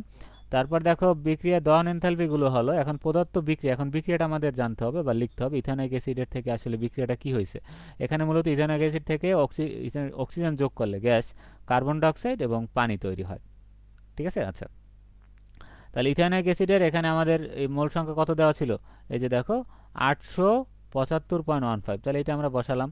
তারপর এখানে আরও একটা বিক্রিয়া হয়, সেটা হলো তোমার কার্বন এবং অক্সিজেন মিলে কি হয়েছে, কার্বন ডাইঅক্সাইড হয়েছে। তাহলে এই কার্বনের এনথালপি কত, এখানে 393। এখন প্রত্যেকটা বিক্রিয়া আমরা দেখাচ্ছি। এবং হাইড্রোজেন H2O, 2 অণু H2O কিভাবে তৈরি হয়েছে সেই বিক্রিয়া দেখাতে হবে। H2 এর সাথে হাফ O2 যখন যুক্ত হয় তখন এখানে 1 অণু পানি তৈরি হয়। তাহলে এখানে তোমার প্রথমে ইথানয়িক অ্যাসিডটা কিভাবে বিয়োজন হয়েছে সেইটা আমরা দেখাইছি। তারপরে CO2 কিভাবে তৈরি হয়েছে, এক অণু CO2 কিভাবে তৈরি হয়েছে সেইটা আমরা দেখাইছি। তারপরে এক অণু পানি কিভাবে তৈরি হয় সেই বিক্রিয়াটা আমরা দেখাইছি। তাহলে যথাক্রমে এইটা ধরলাম ডেল 1, এইটাকে ডেল H2, ডেল H3, এভাবে আমরা নাম্বারিং করলাম। বিক্রিয়া দেখাইতে হবে তোমাদের। তাহলে আমাদেরকে ইথানয়িক অ্যাসিডের গঠন এনথালপি নির্ণয় করতে হবে। এখানে N দ্বারা বা F দ্বারা তুমি যে কোনো কিছু দ্বারা প্রকাশ করা যায়। তাহলে দেখো যা নিম্নরূপ। তাহলে এখানে ইথানয়িক অ্যাসিডটা কীভাবে হয়েছে, কার্বন, হাইড্রোজেন, অক্সিজেন, তারপর পুরোটা মিলে কি হয়েছে, ইথানয়িক অ্যাসিড হয়েছে। এখানে কার্বন যোগ হয়েছে, হাইড্রোজেন যোগ হয়েছে, তারপর অক্সিজেন যোগ হয়েছে, সবগুলা মিলে কি হয়েছে তোমার ইথানয়িক অ্যাসিডটা তৈরি করছে। ঠিক আছে, এই মানে টোটাল বিক্রিয়াটার যোগফল আর কি, যোগফল করে তুমি এই জিনিসগুলা পাবো, মানে এইগুলা মিলে তোমার এই ইথানয়িক অ্যাসিডটা তৈরি হয়। আচ্ছা, হ্যাঁ CH2, ঠিক আছে, অক্সিজেন এখানে, হ্যাঁ অক্সিজেন সব কিছু, হ্যাঁ। তাহলে এখানে ঠিক আছে। তাহলে এখানে এইটার এখন আমাদের ডেল হিসেবে বের করি। এখন হেসের সূত্র অনুযায়ী আমরা প্রদত্ত বিক্রিয়নের যোগফল থেকে ইথানিক অ্যাসিডের গঠন বিক্রিয়াটি পেতে পারি। এখন এই যে যোগফলটা আছে আমরা এইটা থেকে আমরা ইথানিক অ্যাসিড যেভাবে আমরা গঠন করব সেই বিক্রিয়াটা আমরা পেতে পারি। আচ্ছা, এখন এটা কিভাবে পারবো, এখন আমরা একটু সমতা করতে হবে। দেখো, তাহলে গঠন বিক্রিয়ায় 2 মোল কার্বন, 2 মোল হাইড্রোজেন প্রয়োজন। তাই আমরা বিক্রিয়া 2 এবং 3 উভয়কে 2 দ্বারা গুণ করব। তাহলে এই গঠন বিক্রিয়াটা তোমার জানতে হবে যে একটা ইথানিক অ্যাসিড গঠন করতে হলে আমাদের কি কি দরকার হয়, 2টা কার্বন, 2টা হাইড্রোজেন অণু আর অক্সিজেন। তাহলে এখানে আমাদের মেইন যে এখানে বিক্রিয়াটা দেখো তো, এখানে যে কার্বনের বিক্রিয়া ছিল, কার্বন ছিল একটা, অক্সিজেন ছিল এখানে 1 অণু। ঠিক আছে, তাহলে এখানে দেখো আমাদের এইটার মতো বানাইতে হইলে আমাদের কি লাগবে, এর সাথে তোমার কি করতে হবে, 2 গুণ দিতে হবে। আচ্ছা, তাহলে 2 গুণ দাও। তাহলে উভয় পক্ষকে আমরা 2 গুণ দিই, তাহলে কি হবে 2C2O2 2CO2। তাহলে 2 ইন্টু এটার মানও তোমার তখন দ্বিগুণ হয়ে যাবে, তখন এইটার সাথে 2 গুণ হয়ে যাবে। তাহলে এটা আমরা পেয়ে গেলাম। পরবর্তীতে দেখো 2 ইন্টু বিক্রিয়া 3। আচ্ছা, এখন এই যে বিক্রিয়া 3, এই যে বিক্রিয়া 3 নম্বর বিক্রিয়া, দেখো 3 নম্বর বিক্রিয়া কোথায় আছে, এই যে এই বিক্রিয়াটা যদি আমরা এখন 2 দ্বারা গুণ করি তাহলে এখানে কি হবে 2S2, আর আগে যেহেতু এখানে হাফ ছিল, হাফের সাথে 2 গুণ দিলে কি হয়, 2 কাটাকাটি হয়ে যায়, শুধু O2 থাকে। তাহলে 2S2 প্লাস O2, তাহলে 2 অণু পানি আমরা পেয়ে গেলাম। তার মানে এটার সাথেও আমাদের কি করতে হবে, যেহেতু এখানে 2 দ্বারা গুণ দিয়েছি তাহলে এনথালপির মানের সাথেও আমাদের 2 দ্বারা গুণ দিয়ে একটা মান বের। এগুলো যেহেতু আমরা হেসের সূত্র আমি দেখাইছি তোমাদের, এই জন্য আজকে আমি শুধু ম্যাথমেটিক্যাল টার্মগুলো দেখে যাচ্ছি। যারা পড়ো নাই এই সূত্র, তারা বই থেকে একটু কনসেপ্টটা দেখে নিবা, তোমাদের অনেকের কাছে কঠিন মনে হতে পারে। তাহলে এখন ধাপ 2 দেখো, গঠন বিক্রিয়ায় এই যে ইথানোয়িক অ্যাসিড উৎপাদ, কিন্তু বিক্রিয়া 1 এ এটি বিক্রিয়ক, তাই বিক্রিয়া 1কে উল্টিয়ে লিখতে হবে আমাদের। তাহলে দেখো এই যে এখানে যে বিক্রিয়াটা ছিল, এখানে নাম্বারিংটা করা আছে, হয় এই বিক্রিয়াটা, এটা ছিল উৎপাদ, আর গঠন বিক্রিয়া কিন্তু এটা ছিল কি, এটা ছিল বিক্রিয়ক। এই বিক্রিয়ায় 1 নম্বর বিক্রিয়ার এইটা এখানে কি আছে, এইটা আছে উৎপাদ হিসাবে। এই জন্য এইটাকে আমাদের কি করতে হবে, একটু ঘুরিয়ে লিখতে হবে। ঘুরিয়ে মানে ওই যে CO2টাকে আগে, H2টাকে আগে, তারপর আমাদের লিখতে হবে ইথানোয়িক অ্যাসিড, তারপর এখানে লিখতে হবে O2। ঠিক আছে, তাহলে বিক্রিয়া 1 এর বিপরীত, দেখো বিক্রিয়া 1 এর বিপরীত করলে আমরা কি পাই, এই যে এইটাকে তুমি উল্টাও, এই বিক্রিয়াটাকে উল্টাই দাও, এটা হলো 1, এইটা হলো 2, এইটা হলো 3 নম্বর বিক্রিয়া, নাম্বারিংটা দেওয়া হয়নি। আচ্ছা, তাহলে এটা উল্টাও, 2H2O2 আর এসাইডে থাকবে ইথানোয়িক অ্যাসিড আর অক্সিজেন। আচ্ছা, তাহলে এই যে দেখো বিক্রিয়াটা উল্টাই দিয়েছি। তাহলে এখন আমাদের এই যে এটা টোটাল মান ওইটা আবার লিখলাম আমরা। তাহলে এখন ধাপ 3, ধাপ 1 2 থেকে প্রাপ্ত নতুন বিক্রিয়কগুলো যোগ করে পাই। এখন আমরা যে প্রথম ধাপে যে এই যে এখানে যে মানগুলো পাইছি, ঠিক আছে, এই যে গুণ দেওয়ার পর যে আমরা এখানে 787 পাইছি, এখানে আমরা পাইছি কত 571 পাইছি। নতুন যে আমরা যে বিক্রিয়াগুলো থেকে যে মানটা আমরা পাইছি, এটাকে সমতা করার পর বা 2 দ্বারা গুণ দেওয়ার পর সেই মানগুলো যদি আমরা যোগ করে ফেলি তাহলে আমাদের কি হবে, এই যে টোটাল যে এনথালপির মানটা, হেসের সূত্রের যে সমষ্টিটা, সেই সমষ্টি আমরা পেয়ে যাব। মানে একটা উৎপাদ পেতে আমাদের প্রত্যেকটা বিক্রিয়া কিভাবে হয়, প্রত্যেকটা ধাপে ধাপে হেসের সূত্র অনুযায়ী আমাদেরকে একে ভাগ করতে হবে। ভাগ করার পর টোটালটা তোমার কি করতে হবে, এটাকে সমতা করতে হবে। সমতা করার পর টোটালটা যোগ দিলেই তোমার মোট এনথালপি কত, পরিবর্তন কত, সেইটা এখানে বেরোয় থাকে, -484.55 কিলো জুল পার মোল। ঠিক আছে, তাহলে এভাবে করে আমাদেরকে এই জিনিসটা বের করতে হবে। আচ্ছা, তাহলে এখানে ওই যে এনথালপির মানও চেঞ্জ হয়ে গেছে। এখানে যেহেতু বিক্রিয়া ঘুরাইছি, দেখো এটার আগে ছিল মাইনাস, কিন্তু এই বিক্রিয়াটা কিন্তু এটা বিক্রিয়া ঘুরাইছি, এই জন্য এটার মান প্লাস হয়ে গেছে, মানে বিক্রিয়া ঘুরে গেছে, মানে এনথালপিও তোমার মানও চিহ্ন কি হয়ে যাবে, চেঞ্জ হয়ে যাবে। আচ্ছা, তাহলে এভাবে করে আমরা এই জিনিসটা সমাধান করলেই আমাদের আজকের ক্লাস এ পর্যন্তই। তাহলে এই এনথালপির মান হবে এত। ঠিক আছে, আশা করি তোমরা সবাই তোমরা যদি আমাদের ক্লাস থেকে উপকৃত হয়ে থাকো, ক্লাসটা শেয়ার করে দিবা সবার ভিতরে। ঠিক আছে, সবাই ভালো থাকো, আজকে এ পর্যন্তই। আল্লাহ হাফেজ।